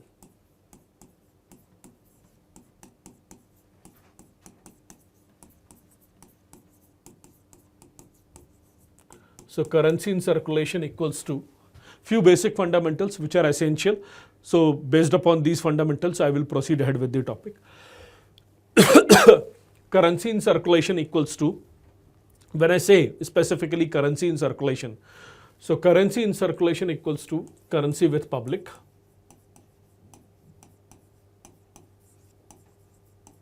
I'll explain in details, just wait.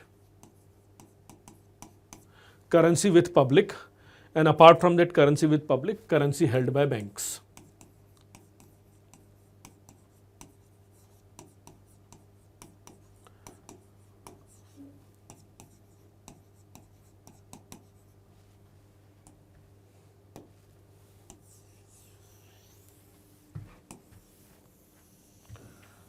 Currency with public and currency held by bank. What do we mean by currency with public? Or what do we mean by currency in circulation in general? Currency in circulation means which is currency which is outside the printing authority. Currency or physical money which is outside the issuing authority.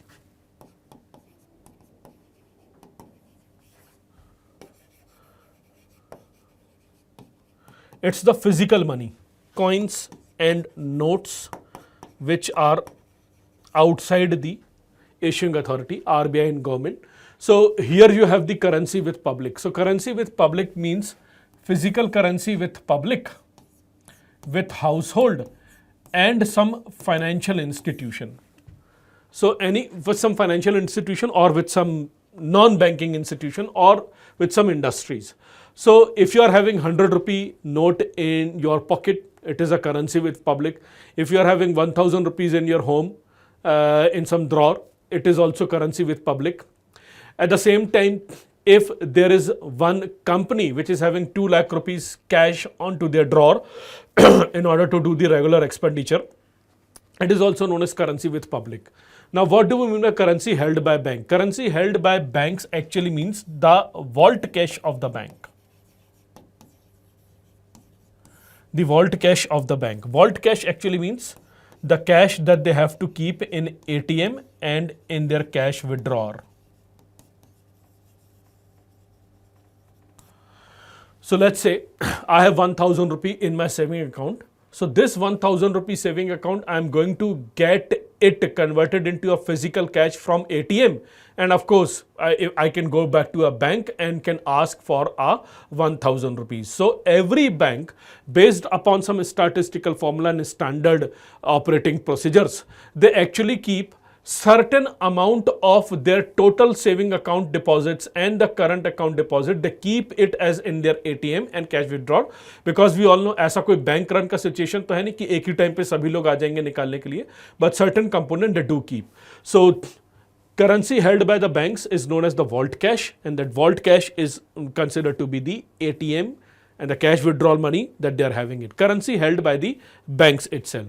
And one very important point over here, currency in circulation does not include a demand deposit.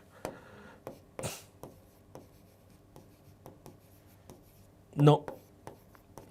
Currency in circulation does not include demand deposit, because demand deposit are checkable deposits. You can write a check and withdraw the money. So your money in saving account, your 10,000 rupee in saving account, it is not considered to be the currencies which is in circulation. It is a larger part of the, it is considered to be the larger part of the money supply, but it is not considered to be the currency in circulation itself. Currency in circulation does not include demand deposit, which is a checkable deposit. So this is the number one point, student, as far as the currency in circulation is concerned. Now comes a very handy point, a very essential one. A very handy point, a very essential one, which you all are going to observe, which you all are going to answer it. How can government increase demand deposit with their fiscal policies? How can Reserve Bank of India increase demand deposit of the banking system with their monetary policy? The answer to the question is, of course, we need to increase currency in circulation. But currency in circulation does not mean that the government is going to give the cash, which is having certain nuances of its own drawback. And at the same time, student, Reserve Bank of India cannot just print money and give it to us. It will lead towards the hyperinflation, or these type of helicopter money will not going to work in the longer run. The only thing is, we need to increase currency in circulation. We need to have more currency in banks. We need to have more currency with the public. And that currency need to be increased by the overall ecosystem of the economy. It need to be increased by the overall growth in the economic system, rather than providing doles or rather than giving cash onto the hands of the people. So if, let's look into the chain. If banks are going to give more money to the corporates, more credit supply to the leaders of the corporates, more credit supply to the industries, industries are going to have more capital expenditure, they'll be going to operate new plants, will have new people to work in those companies, and this is how the banks are going to rotate the money and can convert the money into some different areas. Therefore, banks are also known as having the potential to have a massive amount of money multiplier spirit, and therefore commercial bank are also known to be the institution responsible for generating bank money. The currency in circulation can be done by RBI, can be increased by RBI, can be increased by government efforts, thanks to their monetary and fiscal policy respectively. But banks can also do the wonders, and to be very honest, it's the banks who do the more wonders. Banks can also do the wonder, because money supply can be prompted by Reserve Bank of India, can be prompted by government efforts, can also be prompted by the banks in our country, because whatever money banks are having it onto their account is known as demand deposit. And when they give this money to the borrowers, then it turns out to be a money multiplier effect, commonly known as bank money. I hope you are aware about the concept of bank money. I'll come back to this concept of bank money, coming back to this topic. So how we'll be going to have more currency in circulation? If currency in circulation is going to get increased, public is going to have more currency, banks are going to have more currency, we'll be naturally going to have an increase in the deposit growth in our country. But hold on, currency in circulation should not be increased by helicopter money. We need to have the alternate, and that alternate is promoting the principles of reserve money and money supply. So let's look into next fundamental concept before I explain the credit multiplier concept.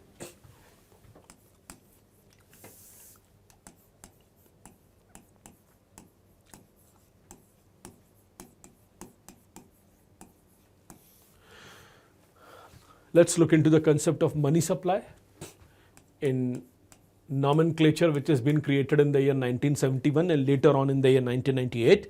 It is known as M1. So M1 is precisely been depicted in this manner. You all are aware about it. I'm just doing the formality. C plus DD plus OD. C stands for currency with public.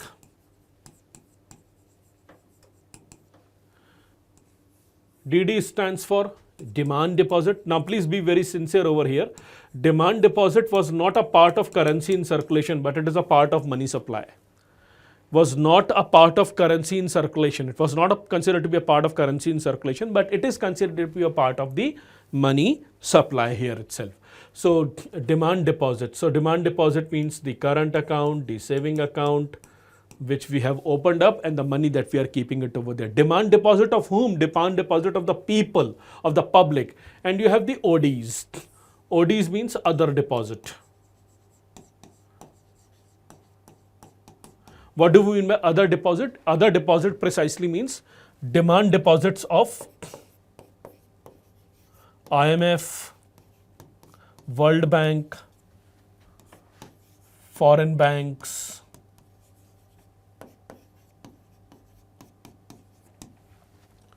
so demand deposit of IMF, World Bank, foreign banks, some financial institutions like NABARD, IFCI, all these type of institution, when they have their demand deposit in the Reserve Bank of India, then it is known as other deposit.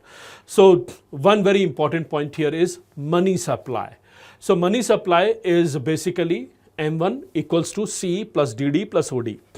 Currency with the public, whatever currency the public is having it, the physical currency that they're having it, coins as well as paper notes, and demand deposit, the demand deposit of the public in the commercial banks, current account, saving account, and you have the other deposits.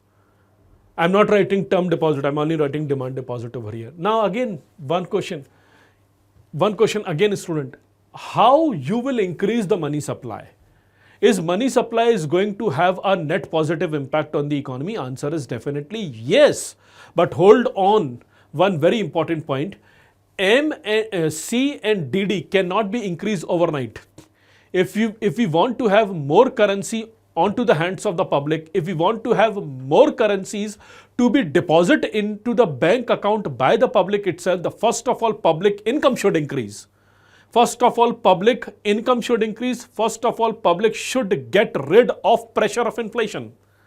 And therefore, student, one very important point over here, money supply overnight cannot be increased on its own. It's the reserve money or M0 which is going to do the wonders to have the increment in the M1. I hope you all are aware about these nomenclature. I'll again repeat. M1, which is net money supply, cannot be increased on its own. With the effort of especially with the effort of the Reserve Bank of India through their monetary development, M0 need to be prompted, reserve money need to be prompted, and based upon that reserve money, the M1 will naturally come. And once you are going to have increment in the M1, people will have more currency in their hand, people will have more currency, demand deposits will definitely go up, and naturally there will be a deposit growth. And once the deposit growth will come, the credit deposit ratio will calm down, and with the help of the deposit growth, India will move towards the next generation of the credit cycle. So that's how all topics are integrated. So my answer, I haven't answered the question, I'm just giving you the principles. My question that I have asked you, from where we will get the deposit growth, isn't it? This is something I have already asked, no? How high CD ratio of Indian banks been reduced, and after that I have asked you this particular question, that how we can have a next generation of the deposit growth. So the next generation of deposit growth can only comes from, number one, increasing the currency in circulation. Currency in circulation can only come from by making sure that the money supply will increase, and money supply will only come from, very next concept that I'm going to share with you is having increment in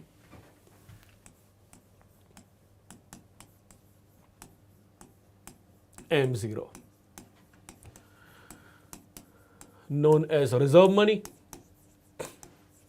known as high powered money, known as monetary base, also known as base money.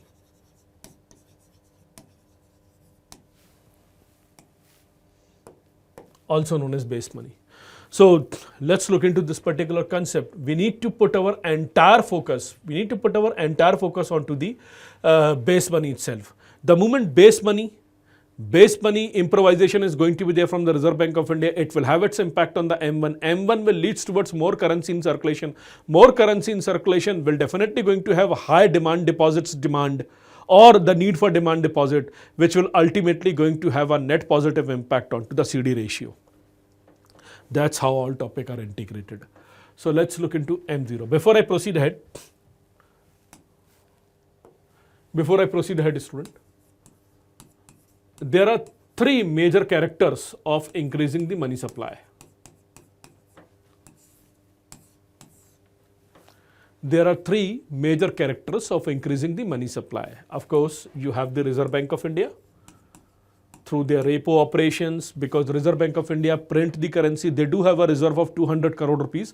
So naturally, based upon the fundamental principles of asset and liability, printing currency is a liability for them.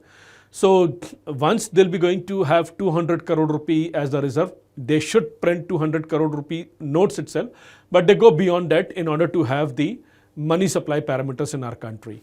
So Reserve Bank of India, they are the one who prompt the money supply, because they are the printers of the currency in our country. Similarly, you have the government. Government is also the printer, because they print the 1 rupee note, and of course certain coins. On behalf of them, RBI is going to take the lead for it.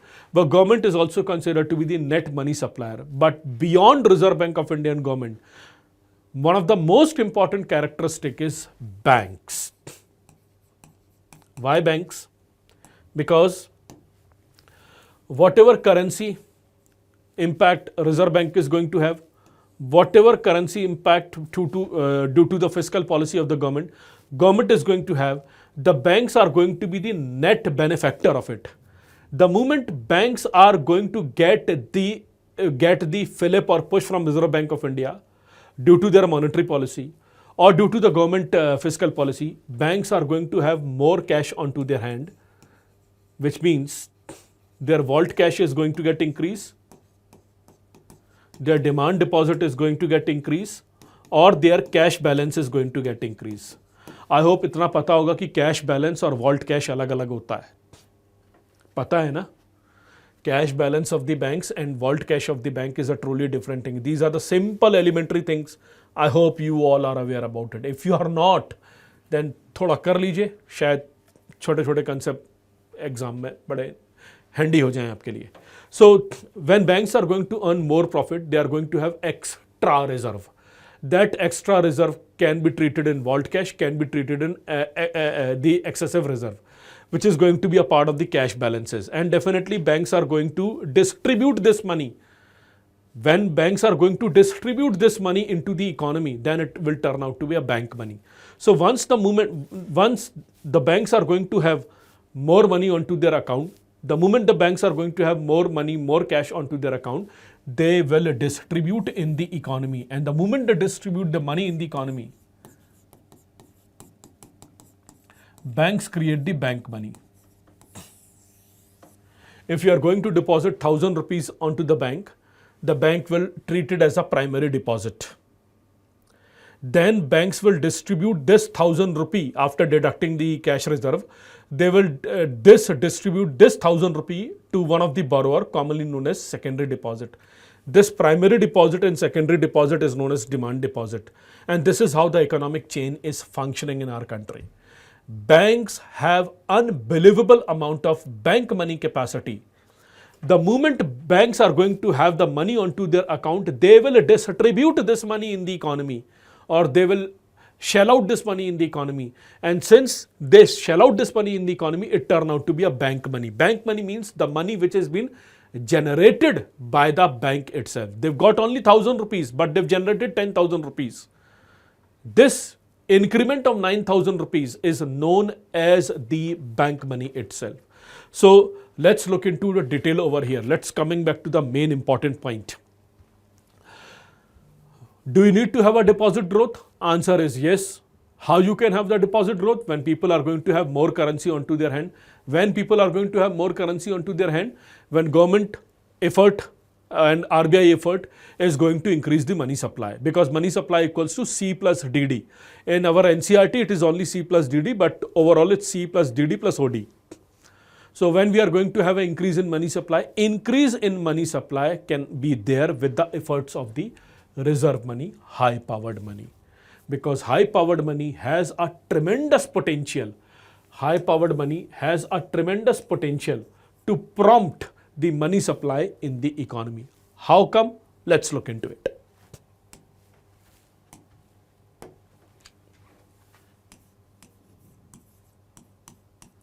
I'm writing it over here. M0. A very elementary formula.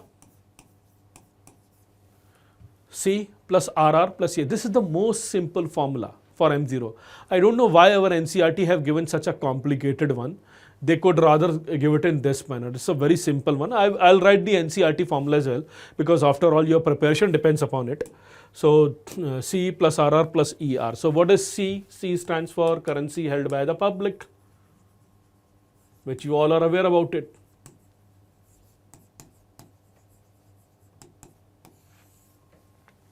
C stands for the currency held by the public itself. The currency held by the public, it's a physical currency that I'm referring to. Number one. Number two, RR. RR is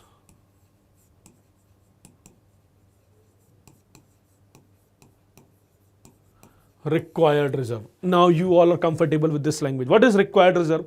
Required reserve means certain cash of the commercial bank need to be reserved of their net demand time liabilities. Certain cash of the banks need to be reserved of their net demand time liabilities. So that required reserve is nothing but it is CRR. And then you have the ER. ER stands for excess reserve. ER stands for excess reserve. Excess reserve means something extra that they are keeping it, which means cash in balance or the vault reserve. So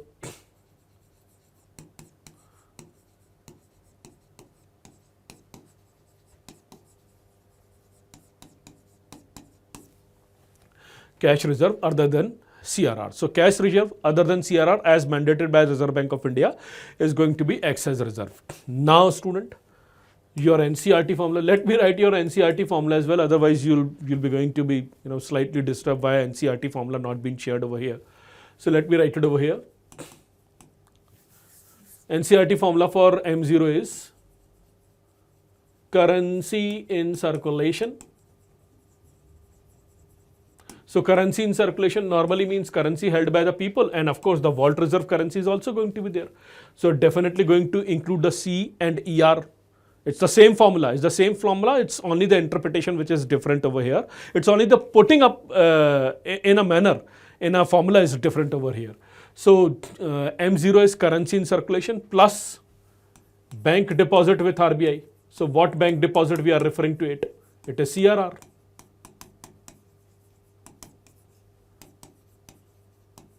Bank deposit with RBI. And of course, other deposit with RBI, some quasi-government institution, financial institution, other deposit with RBI. So formula is same, no difference over here.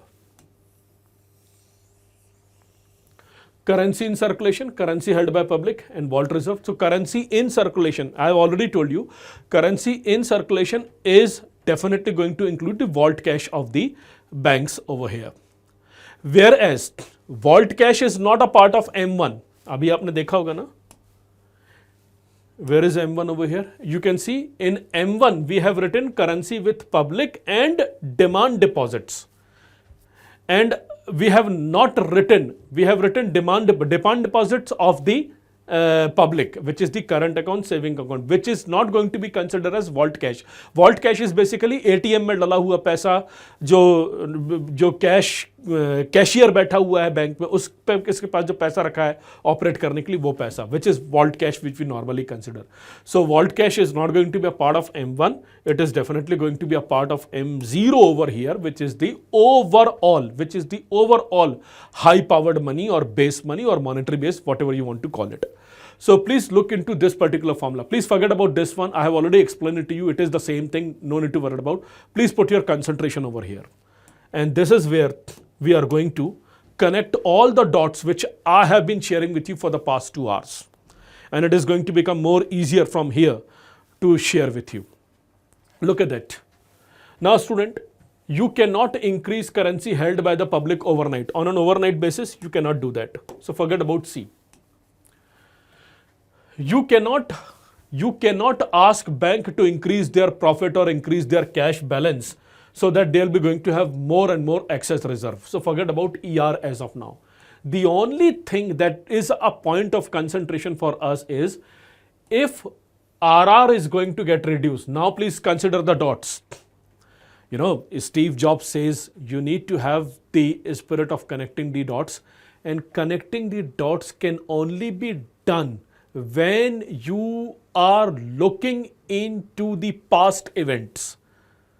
You are looking into the future thing, but you are connecting it with the past event. So in the past 2 hours, I have told you the importance of credit deposit ratio, high CD ratio, why India was having a very high CD ratio, how we have transformed from high CD ratio to a low CD ratio country. All these things I have already shared with you. But let's look into the connecting the dots over here. And the connecting the dots is the most important one. ये सारी चीज़ें एक ही तरफ जा रही है कि deposit growth कैसे बढ़ाओगे. डिपॉजिट ग्रोथ बढ़ जाएगा तो सीडी रेशियो भी आपका कंट्रोल होने लगेगा.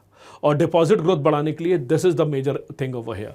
सो you cannot overnight increase the currency held by the people, because currency held by the people or public is basically a natural outcome of years and years of economic hardship and years of the toil and the laborship that they've been doing it in order to earn money in the economy. It cannot be increased overnight. Excess reserve cannot be increased overnight because excess reserve is the extra profit that the banks are generating or whatever money that they are keeping it in their vault cash. It can only be done when banks are going to have more profit onto their account. And a student, look at RR, that is required reserve. Don't you think if CRR is going to reduce, if CRR, which is a legal ratio, if CRR is going to get reduced, what is going to be the natural impact of it? If CRR is going to get reduced, then banks will have extra cash. If CRR is going to get reduced, banks will have extra cash, which means their excessive reserve is going to get increased. Once they are going to have excessive cash, it means RR will reduce, ER will go up. Net impact on M0 is not going to be very high. But if RR is going to get decrease, required reserves of the Reserve Bank of from the Reserve Bank of India point is going to get reduced. Banks are going to have extra cash onto their hand. Once they are going to have the extra cash, they'll be going to use this excess reserve and distribute into the economy. And let's connect the dot. Once banks are going to distribute this extra cash in the economy, then banks are going to generate what? Then banks are going to generate bank money. Once banks are going to generate the bank money, then definitely industry will do more capital expenditure. People will get more job onto their hand. People wage is going to get increased. People will have more income. And once people will have more income, the currency with public is going to get increased. The demand deposit of the bank will increase. And once banks are going to have more demand deposit, then naturally the deposit growth of bank will prompt the CD ratio to calm down. So this is where a student, we have to look into each and everything. So one very important concept over here, Reserve Bank of India should do reduction in the required reserve, which they have done. that is reduction in the CRR. This CRR will make sure banks are going to have more cash, more extra reserve, more vault cash, which is definitely going to make sure that the next generation of money supply, credit supply is going to offtake in our economy, which is going to make sure that in the days to come, people are going to have more money onto their hand. So why do we need reduction in CRR? Because reduction in CRR is ultimately going to have a net impact onto the overall economy. It is going to have a very, very, very vibrant and prudent effect onto the money supply itself. So let's look into the detail of high powered money. Let me write one very important point over here. Relevance of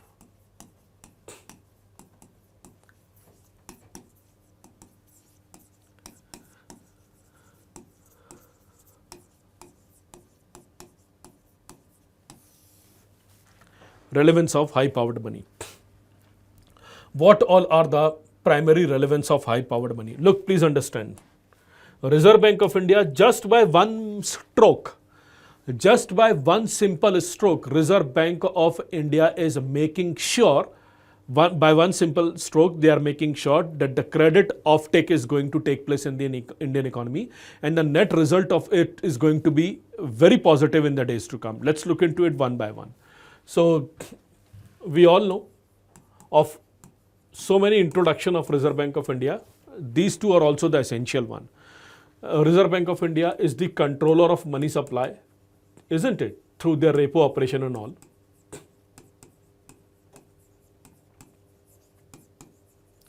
And they are also responsible for credit creation. They are the net controller of money supply, and they are also responsible for the credit creation. But if they want to be a controller of money supply, they want to do the credit creation. Right now, what is the primary duty of Reserve Bank of India? Look, Reserve Bank of India cannot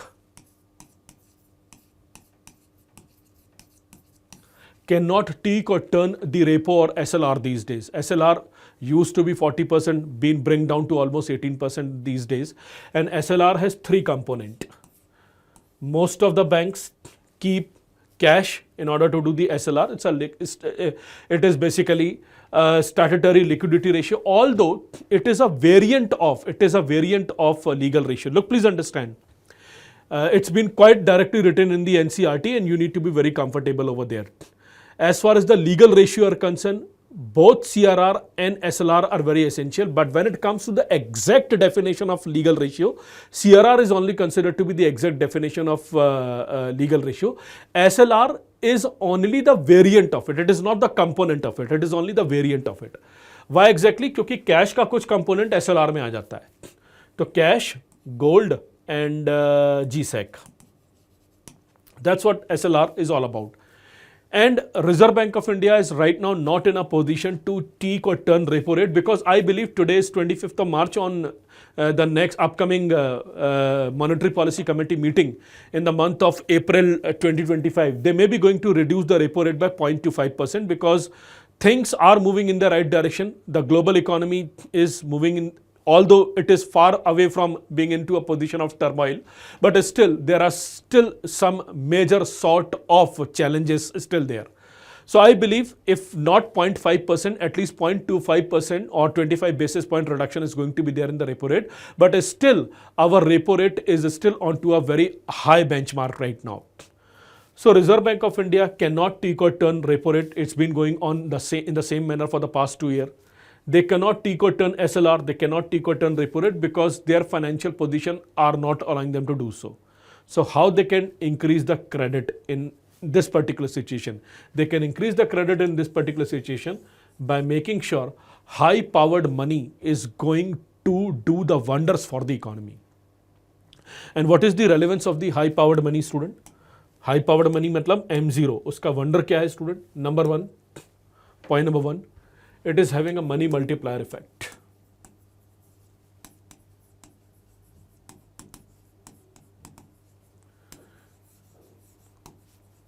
it is having a very high degree of money multiplier effect. Why very having high degree of money multiplier effect? Because I've already told you, money which is going to be available onto the hands of the bank, they will convert it into a bank money. So it is having a money multiplier effect. High powered money. Why high powered money is called as high powered? High powered money is called as high powered because it is having a very impactful impact on the bank itself. It is having a very high impact on the economy itself. Very, very high impact on the economy. So high powered money is having a money multiplier effect. It is also responsible for liquidity management. I have already given you the example, because the moment Reserve Bank of India is going to reduce the required reserve, or if it is going to increase the required reserve, liquidity issue will definitely going to arise. If CRR is going to get reduced, the liquidity is going to get increased. If CRR is going to get increased, liquidity is definitely going to fall upon. So it would be wise to write a very important point. High powered money plays a very important role in liquidity management. It plays a very important role in liquidity management, and overall it plays a very important role in monetary policy management.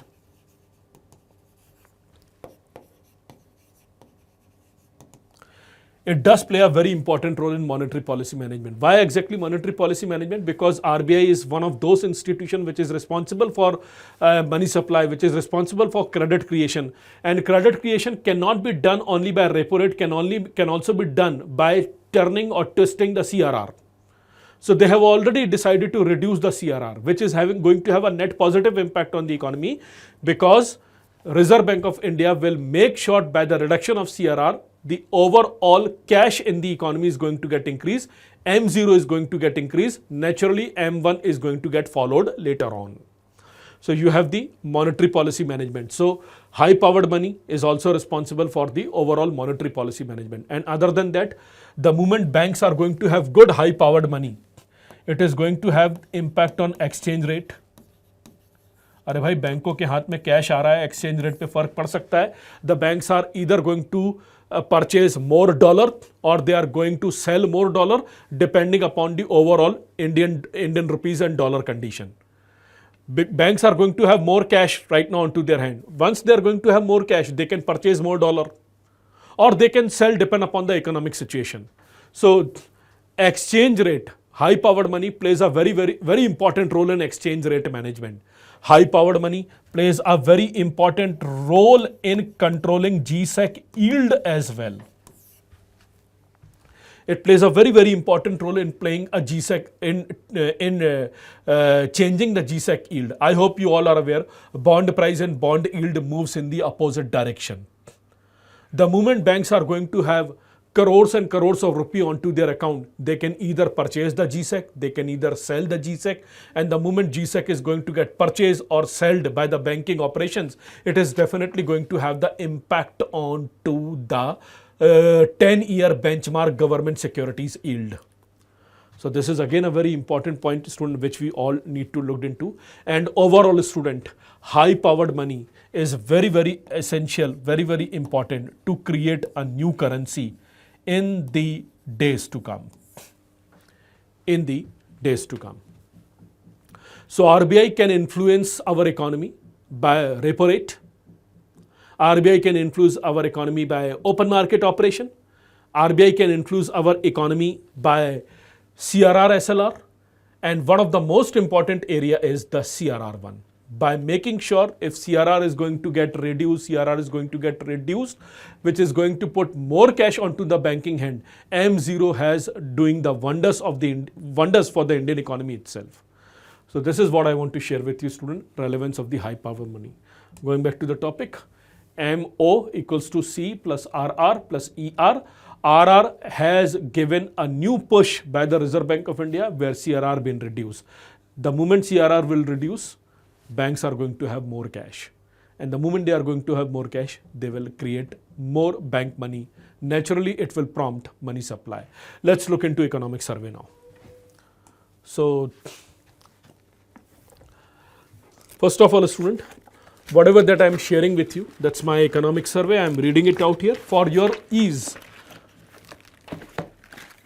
For your ease, I have already opened it up on the screen, and economic survey should not be done in this manner. The first chapter, second chapter, third chapter, and these days, unfortunately, don't take it otherwise. But unfortunately, student, the attention span of today's generation is reducing at a very rapid pace. You do not want to read document. You just want to read summary. Everything you want it to be tailor made. Student few things, पहले भी लोग IAS बनते थे, आज भी बन रहे हैं, लेकिन जिनकी अच्छी रीडिंग स्पिरिट है वो शायद जल्दी बन रहे हैं. So you need to have a good reading spirit student, and for this read the original document. So why am I sharing you this concept? I'm sharing you this concept of M0, M1. Just I'm sharing with you these concepts, not because I want to teach you the NCRTs or the fundamentals of economy. It has been there given directly in page number 37. 37. This is page number 29.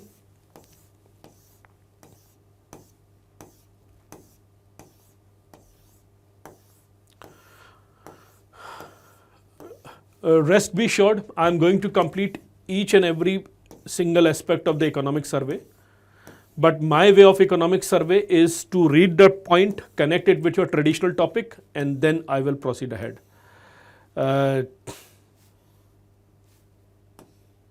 Look at that, student.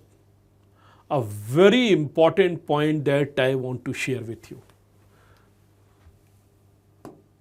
I hope it is quite visible in front of your screen. This is page number 37. A very important graph been given it to you, and look at the beauty of this graph, student. Which this graph is suggesting a very beautiful depiction of Indian economy. It says higher money multiplier as of December 2024, indicating higher liquidity in the market.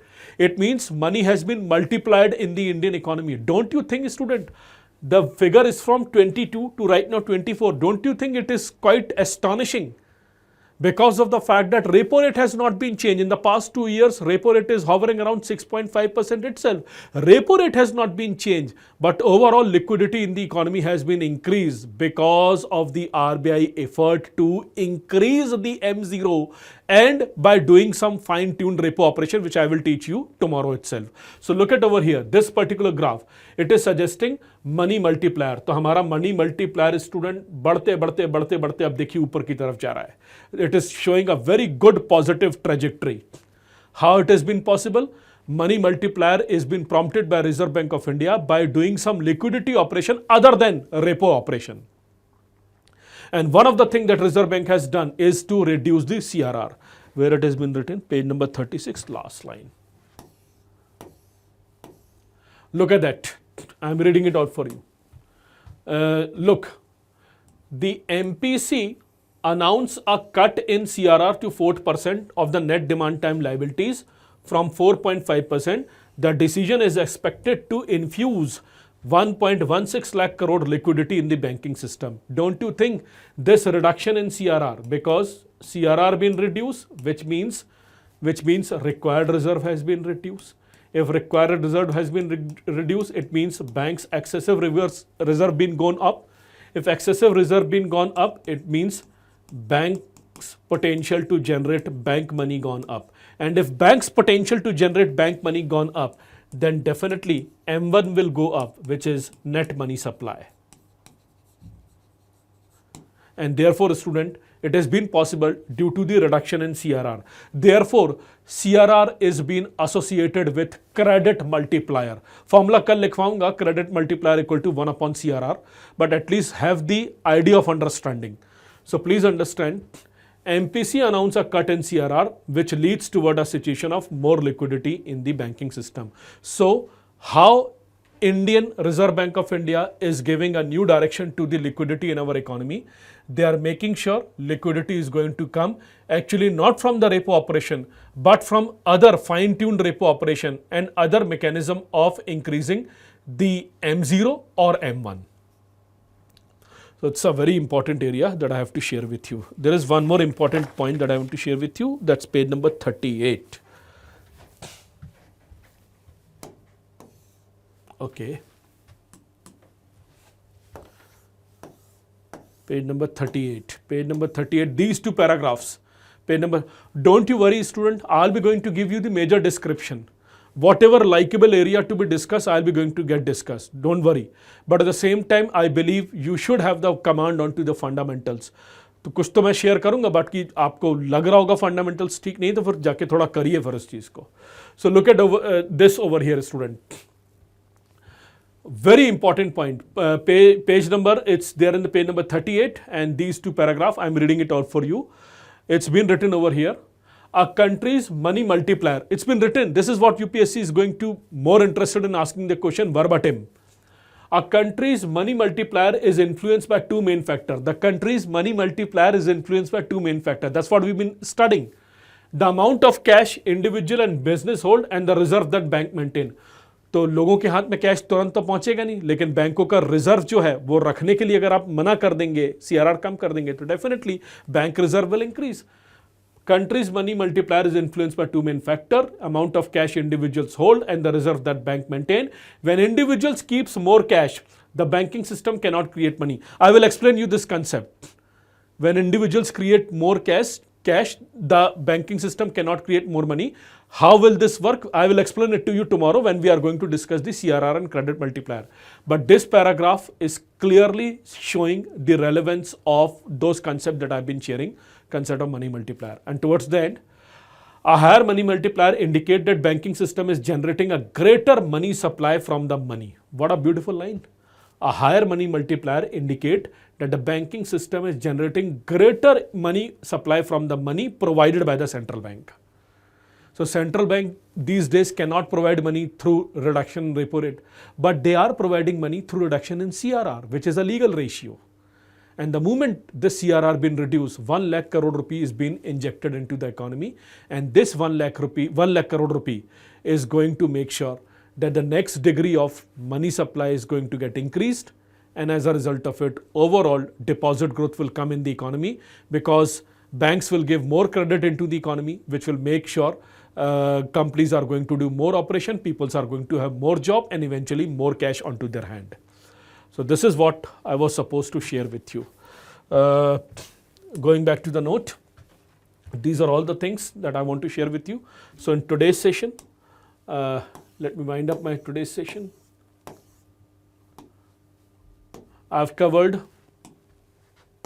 this particular area, credit deposit ratio. I've given you the importance of money multiplier trend. I've shared with you a very introductory part of the CRR and credit multiplier. Rest all these three things as well as this particular concept I'll be going to share with you tomorrow. So that's it for today's session. I guess this much time is more than enough for us. We are doing session online, so I guess 2.5 hours is more than enough for us. So that's it for today's session. I'll see you tomorrow with new learning.